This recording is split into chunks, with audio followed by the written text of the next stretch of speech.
පිළිගන්නවා physics master YouTube channel එකට. මම චානක හෙට්ටිආරච්චි. අපි අදත් අලුත් වීඩියෝ එකක් කරන්න තමයි බලාපොරොත්තු වෙන්නේ. ඒතර මම කලින් වීඩියෝස් වල කරලා තියෙනවා MCQ එකක් අරගෙන කොහොමද තර්කානුකූලව විවරණය කරන්න කියලා. ඊළඟ පාඩමක ෂෝට් නෝට් එකයි මෙමරි මැප් එකයි හදාගන්න කොහොමද කියලා දුන්නා. ඊට පස්සේ ප්‍රැක්ටිකල් කතා කරා. ඒතර මම ඉතින්දී ප්‍රැක්ටිකල් දෙකයි තාම කතා කරලා තියෙන්නේ. ජෙගර් ක්‍රමය ගැනයි පොයිසෙල් සමීකරණයේ දුෂ්ටාවිතා සංගුණකයේ හොයන එක ගැන. හරි. ඒක බැලුවේ නැත්නම් ඉස්සරලාම මේ වීඩියෝස් බලලා අද වීඩියෝ එකත් බලන්න. අද වීඩියෝ එකේදී මම කතා කරන්නේ අලුත් පාඩමක ෂෝට් නෝට් එකයි මෙමරි මැප් එකයි කොහොමද හදාගන්නේ කියලා. ඒතර මම අද කතා කරන්නේ පදාර්ථ හා විකිරණ. ගොඩක් අය මේ MCQ රචනා ප්‍රශ්න අතාරින කොටසක් තමයි ඔය පදාර්ථ හා විකිරණ. හැබැයි අපි මේක හරියට ඉගෙන ගත්තොත් පදාර්ථ හා විකිරණ පාඩම හරියට ඉගෙන ගත්තොත් මේක අමාරු නෑ. මේකෙන් එන MCQ ටිකයි රචනා ප්‍රශ්නයයි ලේසියෙන්ම ගොඩ දාගන්න පුළුවන්.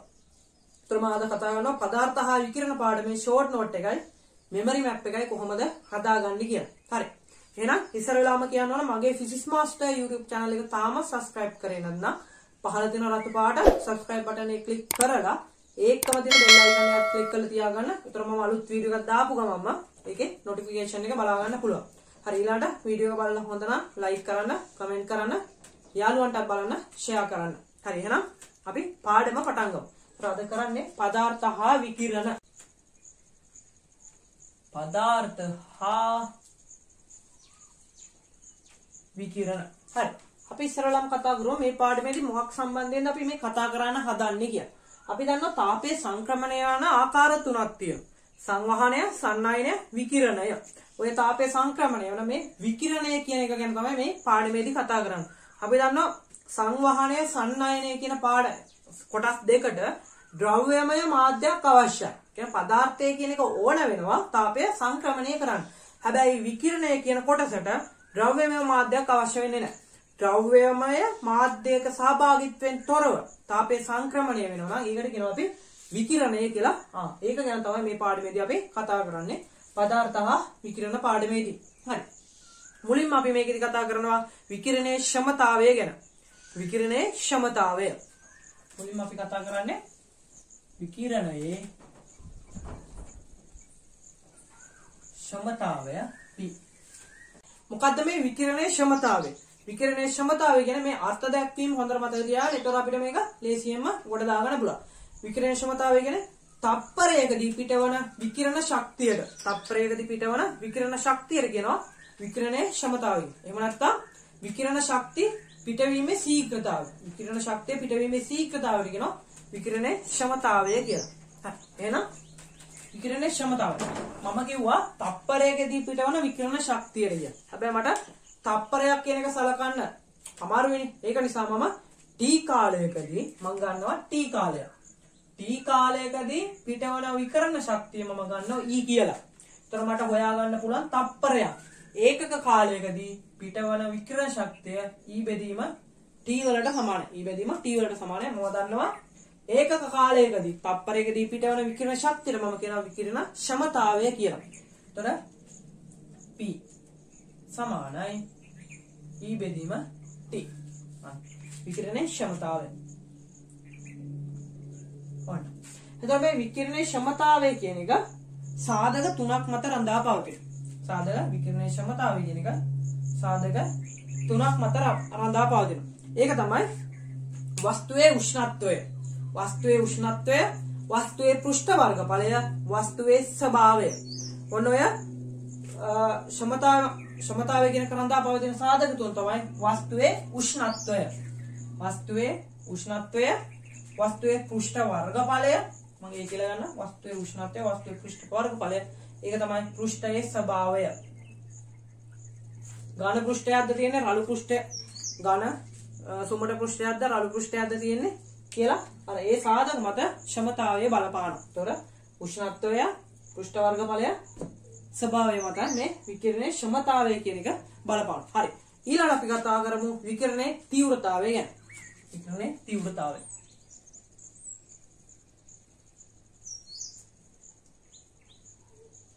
තීව්‍රතාවය I. විකිරණයේ තීව්‍රතාවය කියන්නේ විකිරණ ප්‍රචාරණය වන දිශාවට ලම්බකව අනිවාර්යෙන් විකිරණ ප්‍රචාරණය වන දිශාවට ලම්බකව ඒකක වර්ගඵලයක් තුලින් ඒකක කාලයකදී ගමන් කරන විකිරණ ශක්තියට කියනවා විකිරණයේ ක්ෂමතා විකිරණයේ තීව්‍රතාවය කියලා. මොකද විකිරණ තීව්‍රතාවය කියන්නේ විකිරණ ගමන් කරන දිශාවට ලම්බකව. අපි හිතමු විකිරණ ගමන් කරන්නේ මෙන්න මේ දිශාවට කියලා. එතකොට මේ දිශාවට ලම්බකව ඒකක වර්ගඵලයක් සැලකුවොත් ලම්බකව මම වර්ගමීටර 1ක් කියලා ගන්න. ඒකක වර්ගඵලයක් සැලකුවොත් ඒ ඒකක වර්ගඵලයක් තුලින් තප්පරයකදී ගමන් කරන විකිරණ ශක්තියට කියනවා අපි විකිරණයේ තීව්‍රතාවය කියලා. හරි. මට දැන් ඒකක වර්ගඵලයක් හොයාගන්න බැරි වුණා. මම ඒක නිසා a කියලා වර්ගඵලයක් ගත්තා. මෙන්න a කියලා වර්ගඵලයක් ගත්තා. ඊළඟට මට තප්පරයක් සලක ගන්න බැරි හින්දා මම t කියලා කාලයක් සැලකුවා. t කියලා කාලයක් සැලකුවා. එතකොට මට a කියන වර්ගඵලයක් තුලින් t කාලයකදී ගමන් කරපු විකිරණ ශක්තිය මම e කියලා හොයාගත්තා. a කියන වර්ගඵලයක් තුලින් t කාලයකදී ගමන් කරන විකිරණ ශක්තිය e කියලා හොයාගත්තා. එහෙනම් මට හොයාගන්න පුළුවන් ඒකක වර්ගඵලයක් තුලින් ඒකක කාලයකදී ගමන් කරන විකිරණ ශක්තිය මට හොයාගන්න පුළුවන් e බෙදීම at වලින්. e බෙදීම at වලින්. මෙන්න ඒකක වර්ගඵලයක් තුලින් ඒකක කාලයකදී ගමන් කරන දිශාවට ලම්බකව ගමන් විකිරණ ප්‍රචාරණ දිශාවට ලම්බකව ඒකක වර්ගඵලයක් තුලින් ඒකක කාලයකදී ගමන් කරන විකිරණ ශක්තියට මම කියනවා විකිරණ ක්ෂමතා විකිරණ තීව්‍රතාවය කියලා. විකිරණ ක්ෂමතාවය කියන්නේ තප්පරයකදී ගමන් කරන ශක්තියටනේ. මෙතෙන්දි කතා කරන්නේ ඒකක වර්ගඵලයක් තුලින් ඒකක කාලයකදී ගමන් කරන ශක්තියට. එතකොට මෙතන වෙනස හඳුනා ගන්නවා අපි. ක්ෂමතාවය කියන්නේ ඒකක කාලයකදී ගමන් කරන විකිරණ ශක්තියට. හැබැයි විකිරණ තීව්‍රතාවය කියන්නේ ඒකක වර්ගඵලයක් තුලින් ඒකක කාලයකදී ගමන් කරන විකිරණ ශක්තියට. මෙතන ඉඳන් මෙතෙන්ට යනකොට වෙනසකට උනේ මෙතන ඒකක වර්ගඵලයක් සලකන එක. ඒක විකිරණ ගමන් කරන දිශාවට ලම්බකව. මෙන්න මේ ඒකක කාලයකදී ඒකක වර්ගඵලයකදී ඒකක කාලයක් තුලින් ගමන් කරපු විකිරණ ශක්තියට කියනවා විකිරණ තීව්‍රතාවය I කියලා. I සමානයි E බෙදීම A T. දැන් මෙතන මම දන්නවා E බෙදීම T කියන්නේ ක්ෂමතාවය. E බෙදීම T කියන්නේ ක්ෂමතාවය. එහෙනම් මට මෙතන ලියපුවා I සමානයි P බෙදීම A කියලා. I සමානයි P බෙදීම A කියලා සමීකරණය ගන්න පුළුවන්. ඔන්න විකිරණ තීව්‍රතාවය මට ගන්න පුළුවන් ක්ෂමතාවය බෙදීම වර්ගඵලය. ඒකක වර්ගඵලය තුළ ක්ෂමතාවය තමයි විකිරණ තීව්‍රතාවය කියන්නේ. මේ ක්ෂමතාවයයි තීව්‍රතාවය වෙනස හඳුර ගන්න. ක්ෂමතාවය කිව්වේ ඒකක කාලයකදී ගමන් කරන විකිරණ ශක්තියට, තීව්‍රතාවය කිව්වේ ඒකක වර්ගඵලයක් තුළින් ඒකක කාලයකදී ගමන් කරන විකිරණ ශක්තියට. අන්න අර්ථ දැක්වීමෙන් අපි මේ සමීකරණ ගොඩනගා ගන්න පුළුවන්. හරි. මෙතෙන්දී I කියන එකේ යුනිට් එක. I ගේ යුනිට් එක මට ගන්න පුළුවන් ක්ෂමතාවය වොට් වර්ගඵලය වර්ග මීටරයට. හරි. මෙතන P වල යුනිට් එක වෙන්නේ යුනිට් එක නම වොට්. තප්පරයකදී ගමන් කරන ශක්තිය එහෙම නැත්තම් තප්පරයට ජූල් කියන එක. තප්පරයට ජූල් කියන එක. මේකේ මම මාන සැලකුවොත් මේකේ මාන සැලකුවොත් මට නෝ හරි. මේකේ වොට් මතක නැත්තම් ජූල් තප්පරයට මතක නැත්තම් ජූල් කියන්නේ ශක්තියන්නේ. ශක්තියක් සම්බන්ධ වෙන මොකක් හරි සමීකරණයක් මතක තියාගන්න. ශක්තියක් මතක තියාගන්න චාලක ශක්තිය. භාගයක් m v වර්ග. m කියන්නේ ස්කන්ධය. එතකොට මට ඒක කැපිටල් M කියලා ගන්න පුළුවන්. v වර්ගය. v කියන්නේ ප්‍රවේගය. L t ඍණ 1 වර්ගය. එතකොට එනවා L වර්ගය t ඍණ 2 කිය. ඒ ප්‍රවේගයේ වර්ගය. බෙදීම t. එතකොට ක්ෂමතාවයේ මාන එනවා. ක්ෂමතාවයේ මාන එනවා මට m L වර්ග t ඍණ 3 කිය. ඔන්න ක්ෂමතාවයේ මාන. එතකොට මට තීව්‍රතාවයේ මාන ගන්න පුළුවන්. තීව්‍රතාවයේ මාන I ගේ මාන මම මෙතන උඩට යනවා. I ගේ මාන ගන්න පුළුවන් මට.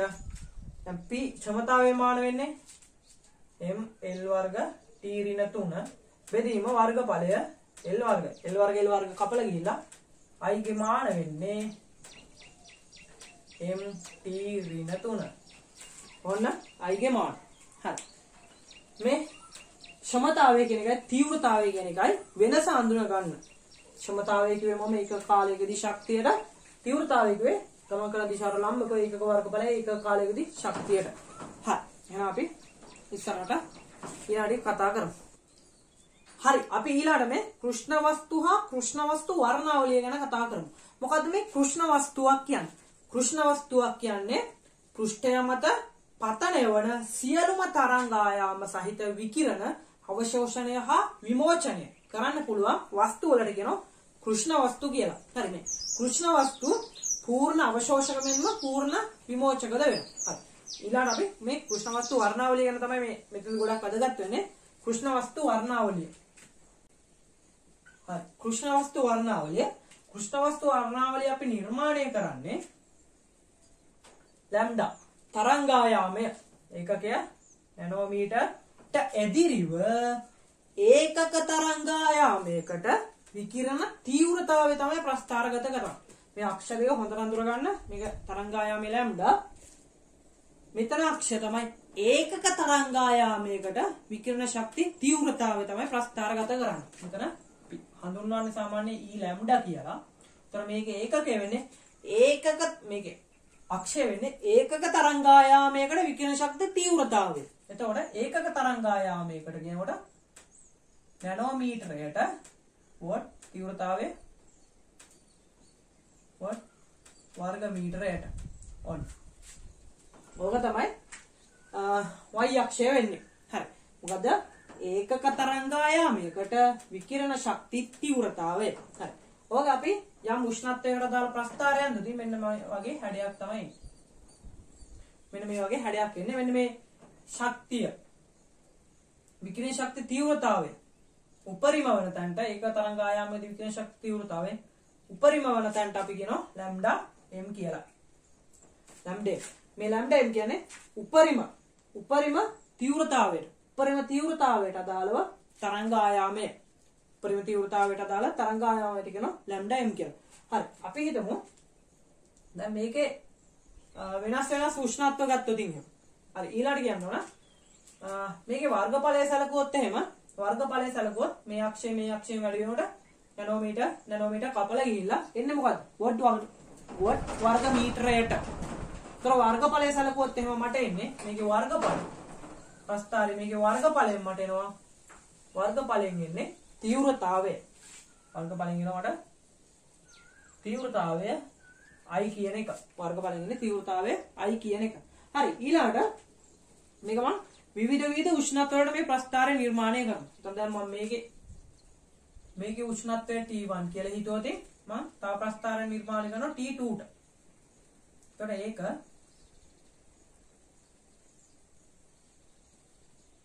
මෙන්න මේ වගේ ඔන්න ඔය වගේ ප්‍රස්ථාර හැඩයක් තමයි එන්නේ. උෂ්ණත්වය මේක T2 මේක T3. එතකොට මේ උෂ්ණත්වය වැඩිම එක T1 T2 T3 මෙන්න මේ වගේ උෂ්ණත්වය මේකේ උෂ්ණත්වය වැඩිම අවස්ථාවේදී තමයි මේ තීව්‍රතාවය තරංගායාමය කියන එක වැඩිම වෙන්නේ. හරි. එතකොට මේක උෂ්ණත්වය අඩු කරන්න මෙන්න මෙහාට යනකොට තරංගායාමය අඩු වෙනවා.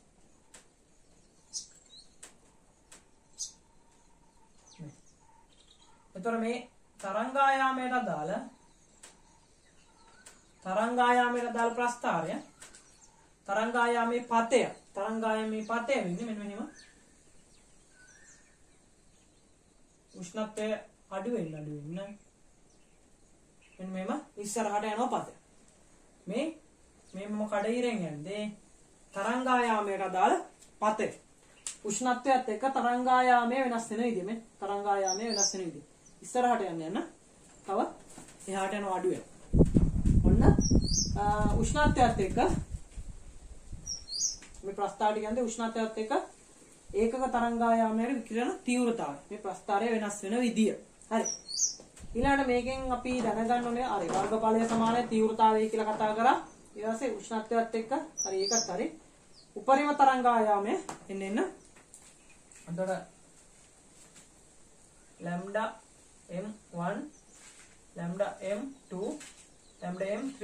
ඒතර උෂ්ණත්වය වැඩි වෙනකොට තරංග ආයාමය කියන එක වැඩි වෙනවා. උෂ්ණත්වය අඩු වෙනකොට තරංග ආයාමය කියන එක වැඩි වෙනවා. ඒතර අඩුම උෂ්ණත්වයේ තමයි වැඩිම තරංග ආයාමයක් තියෙන්නේ. අඩුම උෂ්ණත්වයේදී වැඩිම තරංග ආයාමයක් තියෙනවා. ඊළඟට වැඩිම උෂ්ණත්වයේදී අඩු තරංග ආයාමයක් තියෙනවා. එහාට යන තරංග ආයාමය කියන එක වැඩි වෙනවා. හරි. ඔන්න තමයි කෘෂ්ණ වස්තු වර්ණාවලිය. ඉතින් මේකේ අක්ෂ දෙක පොඩ්ඩක් අපි හොඳට මතක තියාගන්න ඕන. මෙතන නැනෝමීටර වල ඒකකය, මෙතන ඒකක තරංග ආයාමයකට විකිරණ තීව්‍රතාවය. ඒකක තරංග ආයාමයේ විකිරණ තීව්‍රතාවය. හරි. වර්ගඵලයෙන් එනවා කියන මතක තියාගන්න තීව්‍රතාවය උෂ්ණත්වයත් එක්ක වෙනස් වෙන විදිය මතක තියාගන්න. හරි. ඊළඟට අපි ස්ටෙෆාන් නියමය කතා කරමු.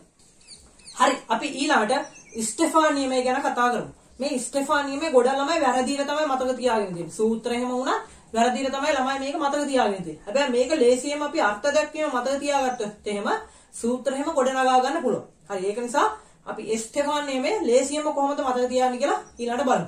ස්ටෙෆාන් නියමය.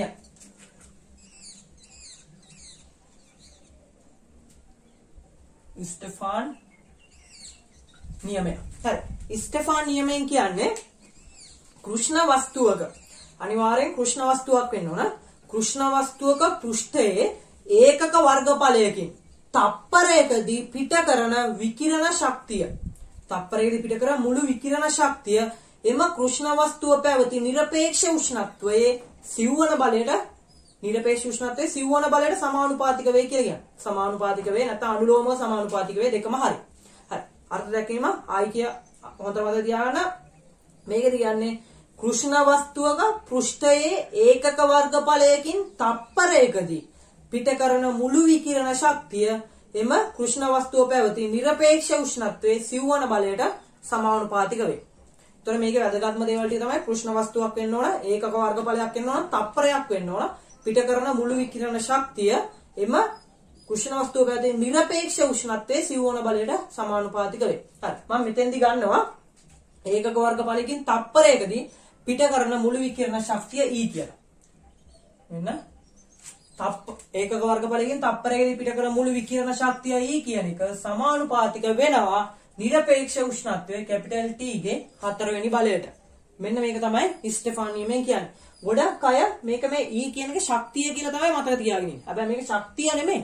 මේ E කියන්නේ ඒකක වර්ගඵලයකින් තප්පරයකදී පිට කරන මුළු විකිරණ ශක්තිය E සමානුපාතික වෙන නිරපේක්ෂ උෂ්ණත්වයේ 4 වෙනි බලයට. මේ සමානුපාතිකත්වය අපිට අයින් කරන්න පුළුවන්. E සමානයි සිග්මා T4 වලින්. එතකොට සිග්මා කියන නියතය දාලා පුළුවන් අපිට සමානුපාතිකය අයින් කරන්න. එතකොට මෙතන සිග්මා කියන්නේ මේ තියෙන ස්ටෙෆාන් නියමය. මෙතන මේ සිග්මා කියන්නේ ස්ටෙෆාන් නියතය. ස්ටෙෆාන් නියතය. සිග්මා කියන්නේ ස්ටෙෆාන් නියතය. හරි. මේ ස්ටෙෆාන් නියතයේ ඒකක හා මාන හා අගය ගැන පොඩ්ඩක් කතා කරමු. එතකොට දැන් මෙතන මම සිග්මාගේ යුනිට් එක ගනිද්දි E කියන්නේ ශක්තිය කියලා මෙතෙන්ට ජූල් ආදේශ කරලා ඊට පස්සේ T මෙහෙ අරගෙන K ඍණ 4 මේ විදිහට ගත්තොත් වැරදි මේකේ ඒකකය. මේක අපි දැන් මේ ජූල් කියන්නේ නිකම්ම ශක්තිය විදිහට. ඒතර මේක E කියන්නේ නිකම්ම ශක්තිය නෙමෙයි. මේ E කියන්නේ ඒකක වර්ගඵලයකින් තප්පරයකදී පිට කරන මුළු විකිරණ ශක්තිය. හරි. ඒතර මෙතන ජූල් කියලා ආදේශ කරන්න බෑ. හරි. එහෙනම් බලමු මොකක්ද එහෙනම් එතෙන්ට ආදේශ කරන්න ඕනේ කියලා. මෙතන මේ E කියන එකේ අර්ථ දැක්වීම මම කලින් කියලා තියෙනවා. දැන් මේකට කලින් මම තීව්‍රතාවයේදී කතා කරා ඔය E ගේ අර්ථ දැක්වීම ගැන. ඒකක වර්ගඵලයකින් තප්පරයකදී පිට කරන ශක්තියට මම කිව්වා තීව්‍රතාවය කියලා. එතකොට I සමානයි E බෙදීම AT. ඒකක වර්ගඵලයෙන් තප්පරයේදී පිට කරන ශක්තියට කිව්ව තීව්‍රතාවය කියලා. එතකොට මෙතන E බෙදීම T කිව්වේ මම I සමානයි P බෙදීම A කියලා. P කියන්නේ ක්ෂමතාවය බෙදීම වර්ගඵලය. මෙන්න මේ අර්ථ දැක්වීමම තමයි මෙතනක් තියෙන්නේ. මේ I ගේ අර්ථ දැක්වීමම තමයි මේ E කියලා අරගෙන තියෙන්නේ. එහෙනම් මේ තීව්‍රතාවය තමයි මෙතනත් කතා කරන්නේ. ඒකක වර්ගඵලයෙන් තප්පරයකදී පිට කරන මුළු විකිරණ ශක්තිය E කියන එක සමානුපාතිකයි කියනවා T ගේ 4 වෙනි බලයට. එතකොට මෙතනම් මේ කියන්නේ මෙන්න මේ තීව්‍රතාවය ගැන. p බෙදීම a ගැන. අන්න එහෙනම් මේකේ ඒකකේ තමයි මෙතෙන්ට ආදේශ කරගන්නවා. එතකොට p ගේ වොට් වර්ග මීටරයට ඔන්න ඒකකේ. හරි. මෙතන මාන ගැන කතා කරොත් එහෙම සිග්මාගේ මාන ගන්න පුළුවන්. අපි තීව්‍රතාවයේ මාන ගත්තේ m t ඍණ 3 කියලා k ඍණ 4. සිග්මාගේ අගය සිග්මා සමානයි 5.67 වරක් 10 ඍණ 8යි වොට් වර්ග මීටරයට k ඍණ 4. මේ අගය නම් අපි මතක තියාගන්න එක අත්‍යවශ්‍ය නැහැ. ගණන් වලදී මේ අගය දෙනවා. මතක තියාගත්තත් ඉතින් හොඳයි. හරි. හොඳට මතක තියාගන්න මේ ස්ටෙෆාන් නියමයේ අර්ථ දැක්වීම. අර්ථ දැක්වීම මම ආයික පාරක් කියන්න. මේකෙදි කියන්නේ කෘෂ්ණ වස්තුවක පෘෂ්ඨයේ ඒකක වර්ගඵලයකින් තප්පරයකදී පිට කරන මුළු විකිරණ ශක්තිය එම කෘෂ්ණ වස්තුව පැවති නිරපේක්ෂ උෂ්ණත්වයේ 4 වෙනි බලයට සමානුපාතික වේ. ඒක හොඳට මතක තියාගන්න. හරි. ඒතර දැන් මේ E කියන්නේ තීව්‍රතාවයනේ. ඒතර මට මෙතෙන්ට ආදේශ කරගන්න පුළුවන්. මේ ඊට ආදේශ කරන්න පුළුවන් P බෙදීම E කියලා. P බෙදීම A සමානයි සිග්මා T 4. ඒතර මට තව සමීකරණයක් එනවා P සමානයි සිග්මා A T 4 කියලා. මෙන්න අනිත් සමීකරණය. හරි. එතකොට දැන් මේ ගොඩක් අය මෙන්න මේ සමීකරණ දෙක මතක තියාගෙන ඉන්නේ වැරදි විදියට. දැන් මේ ස්ටෙෆාන් නියමය හරි E සමානයි සිග්මා T4. ඊළඟ මේක වර්ගඵලයෙන් වැඩි කරලා ඒත් E මයි අරගෙන ඉන්නේ. E සමානයි සිග්මා AT4 කිය. මේක වැරදි. මෙහෙම නෙමෙයිනේ. ඒකෙන් වැඩි වුණා වෙන්නේ ක්ෂමතාවය. P සමානයි සිග්මා AT4 කිය. හරි.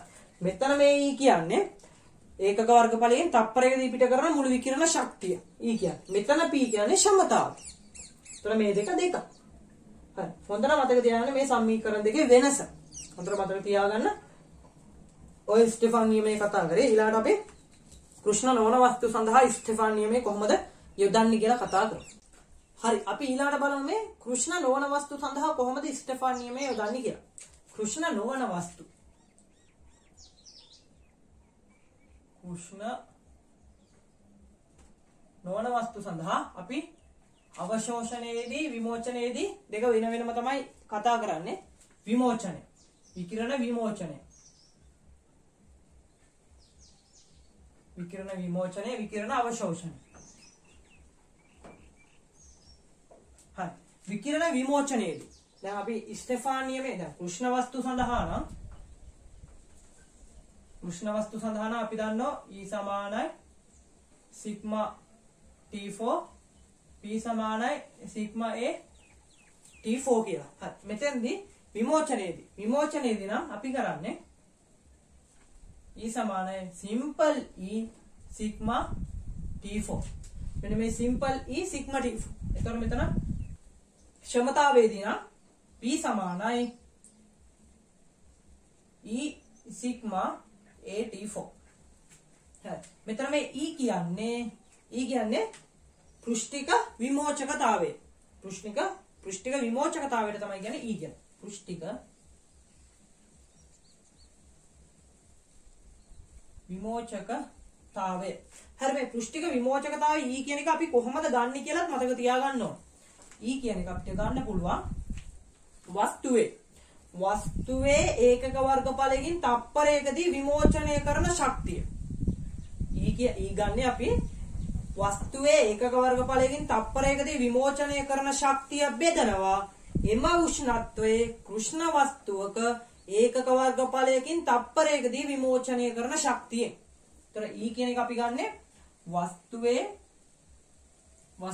ඒකක වර්ගඵලයකින් තප්පරයකදී විමෝචනය කරන ශක්තිය බෙදනවා එම උෂ්ණත්වයේ කෘෂ්ණ වස්තුවෙන් ඒකක වර්ගඵලයකින් තප්පරයකදී විමෝචනය කරන ශක්තිය. අන්න එහෙමයි E කියන එක අපි ගන්නෙ. හරි. ඊළඟට අපි කතා කරමු අවශෝෂණය ගැන. අවශෝෂණයේදී E සමානයි A sigma T4. Simple A sigma T4. P නම් ක්ෂමතාවය ගන්නවා නම් P සමානයි A සිග්මා A T4. තර මෙතන සිම්පල් A කියන්නේ පෘෂ්ඨික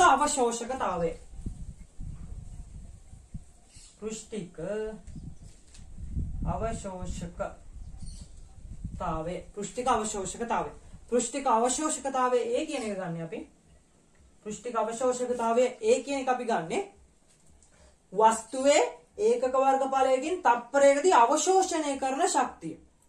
වස්තුවේ ඒකක වර්ගඵලයකින් තප්පරයකදී අවශෝෂණය කරන ශක්තිය බෙදනවා එම උෂ්ණත්වයේ කෘෂ්ණ වස්තුවක ඒකක වර්ගඵලයකින් තප්පරයකදී අවශෝෂණය කරන ශක්තිය. හරි. එතකොට ඒ කියන එක ගන්නේ වස්තුවේ ඒකක වර්ගඵලයකින් තප්පරයකදී අවශෝෂණය කරන තාපය බෙදනවා කෘෂ්ණ වස්තුවේ එම උෂ්ණත්වයේම කෘෂ්ණ වස්තුවේ ඒකක වර්ගඵලයෙන් තප්පරයකදී අවශෝෂණය කරන තාපය. අන්නේ ඒකෙන් තමයි අපි ඒ කියන එක ගන්න. මේ E කියන එකයි ඒ කියන එක හොඳට මතක තියාගන්න කොහොමද ගන්න කියලා. සමහර අපිට මේ ඒ කියන එකයි E කියන එකයි දෙනවා. දුන්නේ නැතුනොත් එහෙනම් මේ දෙකෙන් දුන්නොත් එහෙනම් අපිට හොයා ගන්න පුළුවන් වෙනවා. හරි. ඊළඟට අපි දන්නවා මේ විමෝචනයයි අවශෝෂණයයි සිදුවෙන්නේ එකම වස්තුවකින් නම්. විමෝචනයයි අවශෝෂණයයි සිදුවෙන්නේ එකම වස්තුවකින් නම් මේ දෙක එකම වස්තුවකින් සිදු වෙනවා නම් සිම්පල් E කියන එකයි සිම්පල් A කියන එකයි සමාන. පෘෂ්ඨික විමෝචකතාවය පෘෂ්ඨික අවශෝෂකතාවය සමාන වෙනවා එකම වස්තුවකින් නම්. හරි. ඊළඟ එක තමයි කෘෂ්ණ වස්තුවක් සඳහා. කෘෂ්ණ වස්තුවක් සඳහා සිම්පල් E කියන එකයි A කියන එකයි එකයි. කෘෂ්ණ වස්තුව සඳහා සිම්පල් A කියන එකයි E කියන එකයි එකයි. කෘෂ්ණ නොවන වස්තුවක් සඳහා සිම්පල් E කියන එකයි A කියන එකයි එකට වඩා කුඩා අගයක් එන්නේ. එකට වඩා කුඩා අගයක් තමයි එන්නේ කෘෂ්ණ නොවන වස්තු සඳහා. මේක කෘෂ්ණ නොවන වස්තු මේක කෘෂ්ණ වස්තු. කෘෂ්ණ වස්තුවකට නම් පෘෂ්ඨික අවශෝෂකතාවය පෘෂ්ඨික විමෝචකතාවය අවශෝෂකතාවය දෙකම එකයි. හරිද? කෘෂ්ණ නොවන වස්තුව සඳහා පෘෂ්ඨික අවශෝෂකතාවය පෘෂ්ඨික විමෝචකතාවය එකට වඩා අඩු වගයක් එන්නේ. එකම වස්තුව සඳහා නම් E සමාන පෘෂ්ඨික අවශෝෂකතාවයයි විමෝචකතාවය සමාන වෙනවා. හරි. අපි ඊළඟට පෙයොස්ගේ විකිරණ තාප හුවමාරුව ගැන කතා කරමු. මේක ගැන ගොඩක් අය කතා කරන්නේ නැහැ. හැබැයි මේකේ ප්‍රශ්නයක් අහන්න පුළුවන්. පෙයොස්ගේ විකිරණ තාප හුවමාරුව. පෙයොස්ගේ විකිරණ තාප හුවමාරුව. මේ පෙයොස්ගේ විකිරණ තාප හුවමාරුවෙන් කියන්නේ වස්තුවකින් පරිසරයේ තාපය හානි වීමේ සමස්ත ශීඝ්‍රතාවය ගැන. වස්තුවකින් පරිසරයට තාපය හානි වීමේ සමස්ත ශීඝ්‍රතාවය ගැන තමයි මේ පෙයොස්ගේ විකිරණ තාප හුවමාරුවෙන් කියන්නේ. එතකොට අපි වස්තුවක් රත් කරලා ඉවරලා පරිසරයේ එළුවට පස්සේ වස්තුවෙන් පරිසරයට තාපය හුවමාරු වෙනවා පරිසරයෙන් වස්තුවට තාපය හුවමාරු වෙනවා. එතකොට අපි හිතමු දැන් පරිසර උෂ්ණත්වය වැඩි කියලා. පරිසර උෂ්ණත්වය වැඩි නම් පරිසරයෙන් වස්තුවට තාපය අවශෝෂණය වෙනවා. ඊළඟට වස්තුවෙන් පරිසරයට තාපය විමෝචනය වෙනවා. ඒතර ඔය දෙකම සිදු වෙනවා. එතකොට අපි දැන් කෘෂ්ණ වස්තුව ඔන්න පරිසරයක එල්ලලා තියෙනවා. මෙහෙම කෘෂ්ණ වස්තුව පරිසරයක එල්ලලා තියෙනවා. මම හිතනවා මේ වස්තුවේ උෂ්ණත්වය T2 කියලා. වස්තුවේ නිරපේක්ෂ උෂ්ණත්වය T2. පරිසරයේ නිරපේක්ෂ උෂ්ණත්වය T1 කියලා හිතනවා. එතකොට පරිසරයේ උෂ්ණත්වය T1 කියන එක T2ට වඩා වැඩි නම් මේ මට ලියන්න පුළුවන්. දැන් එතකොට වෙන්නේ පරිසරයෙන් මේකට තාපය හුවමාරු වෙනවා. එතකොට මට මං E1 කියලා ගන්නවා පරිසරයෙන් වස්තුවට තාපය හුවමාරු වීමේ ශීඝ්‍රතාවය. වස්තුවෙන් පරිසරයට තාපය හුවමාරු වීමේ ශීඝ්‍රතාවය මම ශීඝ්‍රතාවයම ලියන්නම්. ක්ෂමතාවයම. එතකොට P1 කියලා ලියන්න පුළුවන් මට sigma A T1 4 වලින් P සමානයි sigma A T4 නේ. එතකොට P1 සමානයි sigma A T1 4. ඊළඟට P2 කියන්නේ වස්තුවෙන් පරිසරයට තාපය විමෝචනය වීමේ ශීඝ්‍රතාවය. P2 ගන්න පුළුවන් එකම වස්තුවනේ එකම වර්ගඵල. එතකොට sigma A T2 4. එතකොට අපි දන්නවා මුළු විකිරණ තාප හුවමාරුව මුළු විකිරණ ශක්තිය හුවමාරු වීමේ ශීඝ්‍රතාවය ගන්න පුළුවන්. වැඩි විකිරණ ශක්තිය පරිසරයෙන් මේකටනේ. ඒ උෂ්ණත්වය වැඩිනේ. එතකොට P කියන එක ගන්න පුළුවන්. P1 ඍණ P2 වල. උතර මෙතනින් P1 ඍණ P2 ගත්තොත් sigma A කියන එක පොදුයි වරහන් ඇතුළට යනවා. T1 4 ඍණ T2 4 කියලා. ඔන්න P. මෙන්න මේක තමයි පෙයොස්ගේ විකිරණ තාප හුවමාරුවෙන් කියන්නේ. ඒ කියන්නේ වස්තුවකින් පරිසරයට සමස්ත විකිරණ ශක්තිය හානි වීමේ ශීඝ්‍රතාවය P කෙනෙක් ගන්න පුළුවන් sigma A T14 න T24 කියලා. ඔය මුළු විකිරණ ශක්තිය හානි වීමේ ශීඝ්‍රතාවය. හරි. එහෙනම් අපි ඊළඟට වීන් විස්ථාපන නියමය ගැන කතා කරමු. වීන් විස්ථාපන නියමය කියන්නේ කෘෂ්ණ වස්තු විකිරණයේදී උපරිම තීව්‍රතාවය ලබා දෙන විකිරණයේ තරංගායාමය. උපරිම තීව්‍රතාවය ලබා දෙන විකිරණයේ තරංගායාමය එම වස්තුව පැවති නිරපේක්ෂ උෂ්ණත්වයට ප්‍රතිලෝමව සමානුපාතික වෙයි කියලා කියන්නේ. වීන් විස්ථාපන නියමයෙන් කියන්නේ කෘෂ්ණ වස්තු විකිරණයේදී උපරිම තීව්‍රතාවය ලබා දෙන විකිරණයේ තරංගායාම. කියන්නේ ලැම්ඩා m කියන එක එම වස්තුව පැවති නිරපේක්ෂ උෂ්ණත්වයට ප්‍රතිලෝමව සමානුපාතික වෙයි කියලා කියන්නේ. හරි. වීන් විස්ථාපන නියමය. වීන් විස්ථාපන නියමය.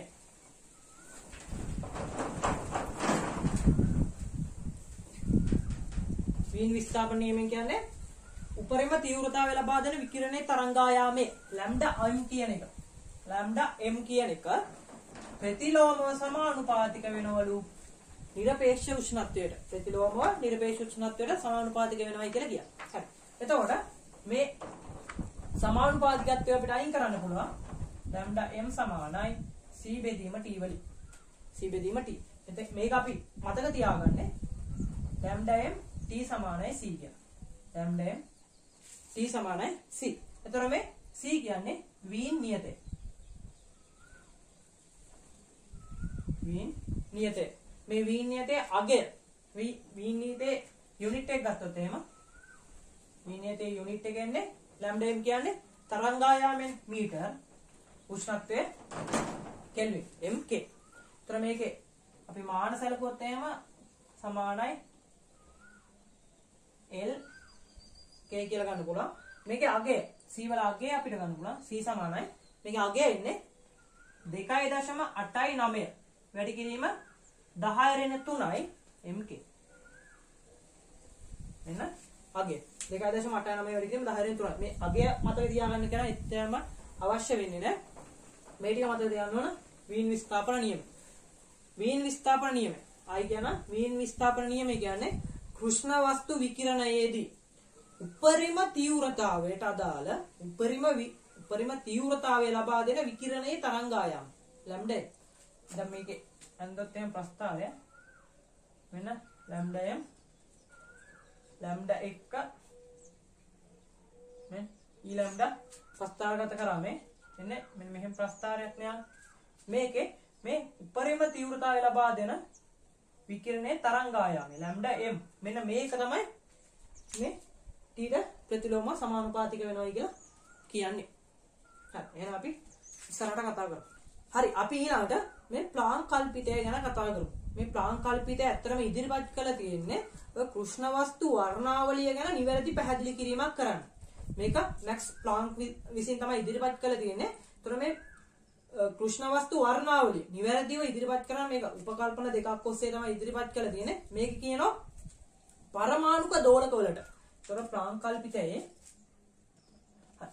කල්පිතය මේකෙදී උපකල්පන දෙකක් ඔස්සේ තමයි කතා කරන්නේ. පළවෙනි එක තමයි පරමාණුක දෝලක වලට. පරමාණුක දෝලක වලට ගන්න පුළුවන්. ඒ කියන්නේ විවික්ත අගයක් තියෙනවා. ඒ කියන්නේ නිශ්චිත අගයක් තියෙනවා. කියන්නේ මේකේ En සමානයි NHF. En සමානයි NHF. මෙන්න මේ වගේ අගයන් තමයි ගන්න පුළුවන් පරමාණුක දෝලක වලට. පරමාණුක දෝලක වලට ගන්න මෙන්න මේ වගේ අගයක්. ඒතර දැන් මේ වගේ අගයන් ගන්න පුළුවන්. දැන් මේ En කියන්නේ n වල ශක්ති මට්ටමේ ශක්තිය. n වල ශක්ති මට්ටමේ ශක්තිය තමයි En කියන්නේ. n කියන්නේ ක්වොන්ටම් අංකය. n කියන්නේ ක්වොන්ටම් අංකය. n කියන එක පූර්ණ සංඛ්‍යාවක් වෙන්න ඕන. 1 2 3 4 කියලා පූර්ණ සංඛ්‍යාවක් වෙන්න ඕන. එතකොට h කියන්නේ ප්ලාන්ක් නියතය. h කියන්නේ ප්ලාන්ක් නියතය. ප්ලාන්ක් නියතය. ප්ලාන්ක් නියතයගේ 6.63 වර 10^34යි ජූල් තප්පර. ඔය ප්ලාන්ක් නියතයේ අගය. F කියන්නේ දෝලකයේ සංඛ්‍යාතය. දෝලකයේ සංඛ්‍යාතය. F කියන්නේ දෝලකයේ සංඛ්‍යාතය. H කියන්නේ H කියන්නේ ප්ලාන්ක් නියතයේ 6.63 වර 10 ඍණ 34 ජූල් තප්පර. n කියන්නේ මේක n කියන්නේ ක්වොන්ටම් අංකය. ඒක අනිවාර්යෙන් පූර්ණ සංඛ්‍යාවක් වෙන්න ඕන. හරි. ඊළඟ එක තමයි දෙවෙනි උපකල්පනය කියන්නේ පරමාණුක දෝලක. පරමාණුක දෝලක පහළ සිට ඉහළට යනකොට. කියන්නේ පහළ සිට ඉහළට යනවා. පහළ සිට ඉහළට යනකොට ශක්තිය අවශෝෂණය කරනවා කියලා කියනවා. ශක්තිය අවශෝෂණය කරනවා කියලා කියනවා. ඉහළ සිට පහළට එනකොට පරමාණු දෝලක ඉහළ සිට පහළට එනකොට ශක්තිය විමෝචනය කරනවා කියලා කියනවා. විමෝචනය කරනවා කියලා කියනවා. ඔන්න ඕක තමයි ප්ලාන්ක් කියන්නේ. ප්ලාන්ක් කල්පිතයේ ඒක ඉදිරිපත් කරන්නේ ඔය කෘෂ්ණ වස්තු වර්ණාවලිය ගැන නිවැරදි පැහැදිලි කිරීමක් කරන්න. ඒතකොට ඒකෙදි පළවෙනි එකේදී කියනවා පරමාණුක දෝලක වලට ගන්න පුළුවන් මෙන්න මේ වගේ ශක්තිය අගයක්. කියන්නේ මේක සන්තතික නැහැ. විවික්තයි කියලා කියන්නේ. ඒ කියන්නේ ශක්තිය මේකෙදි ශක්තිය කියන එක සන්තතික නැහැ. පූර්ණ සංඛ්‍යාව වලින් ඉතින්. ඒතර දැන් මේක එක ආදේශ කරොත් HF දෙක ආදේශ කරොත් 2HF. ඒතර දැන් එකෙන් ඉඳන් දෙකට යනකොට ඒක සන්තතික නැහැ විවික්තයි කියලා කියන්නේ. ඒතර මෙතන විවික්ත අගයන් කියලා අගයන් ගන්න කියලා කියන්නේ. පළවෙනි එක කියන්නේ පරමාණුක දෝලක වලට මෙන්න මේ වගේ විවික්ත ශක්තිය අගයන් ගන්න. සන්තතික වෙන්නේ නැහැයි කියලා කියන්නේ. පළවෙනි එක සන්තතික වෙන්නේ නැහැ. ඒතර මේ n කියන එක පූර්ණ සංඛ්‍යාවක් වෙන 1 2 3 4 ඒ විදියට. h කියන්නේ ප්ලාන්ක් නියතය. ඊට පස්සේ f කියන්නේ දෝලකයේ සංඛ්‍යාවතය. දෙවෙනි එකෙන් කියන්නේ මේ පරමාණුක දෝලක ශක්තිය අවශෝෂණයයි විමෝචනයයි කරනවා. ශක්තිය අවශෝෂණය කරනවා විමෝචනය කරනවා. ඒතර අවශෝෂණය කරන්නේ පහළ මට්ටම් වල ඉඳලා ඉහළ මට්ටම් වලට ගමන් කරනවා. ඒතර විමෝචනය කරන්නේ ඉහළ මට්ටම් වල ඉඳලා පහළ මට්ටම් වලට ගමන් කරනවා. ඕක තමයි ප්ලාන්ක් කල්පිතයෙන් කියන්නේ. ඊළඟට අපි ප්‍රකාශ විද්‍යුත් ආචරණය ගැන කතා කරමු. හරි. අපි ඊළඟට මේ ප්‍රකාශ විද්‍යුත් ආචරණය ගැන කතා කරමු. මේ ප්‍රකාශ විද්‍යුත් ආචරණය මේ විකිරණ පාඩමේ වැදගත් කොටසක්. අනිවාර්යයෙන් MCQ එක විභාගයේදී අහනවා. ඒ නිසා මේ කොටස හොඳට ඉගෙන ගන්න. ප්‍රකාශ විද්‍යුත් ආචරණය. ප්‍රකාශ විද්‍යුත් ආචරණය. හරි. මේ ප්‍රකාශ විද්‍යුත් ආචරණය කියන්නේ මොකක්ද?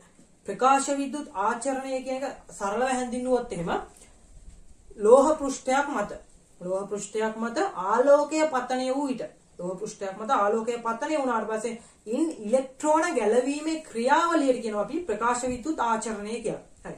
මේ ප්‍රකාශ විද්‍යුත් ආචරණයේදී අපිට වැදගත් වෙන වචන සෙට් එකක් තියෙනවා. කියන්නේ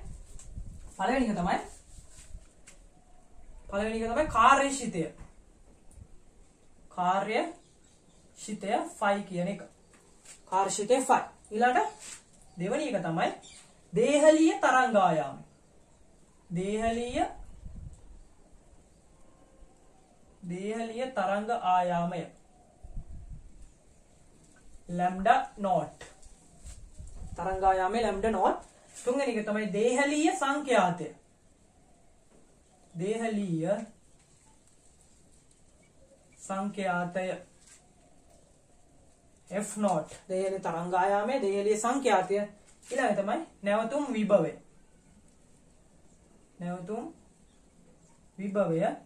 VS. ඔන්න ඕවා පොඩ්ඩක් අපිට වැදගත් වෙනවා. ඒ නිසා මේ ටික අපි වෙන වෙනම කතා කරන්න ඕන. හරි. ඒතර ප්‍රකාශ විද්‍යුත් ආචරණයේදී කාර්යශිතය කියන්නේ මොකක්ද?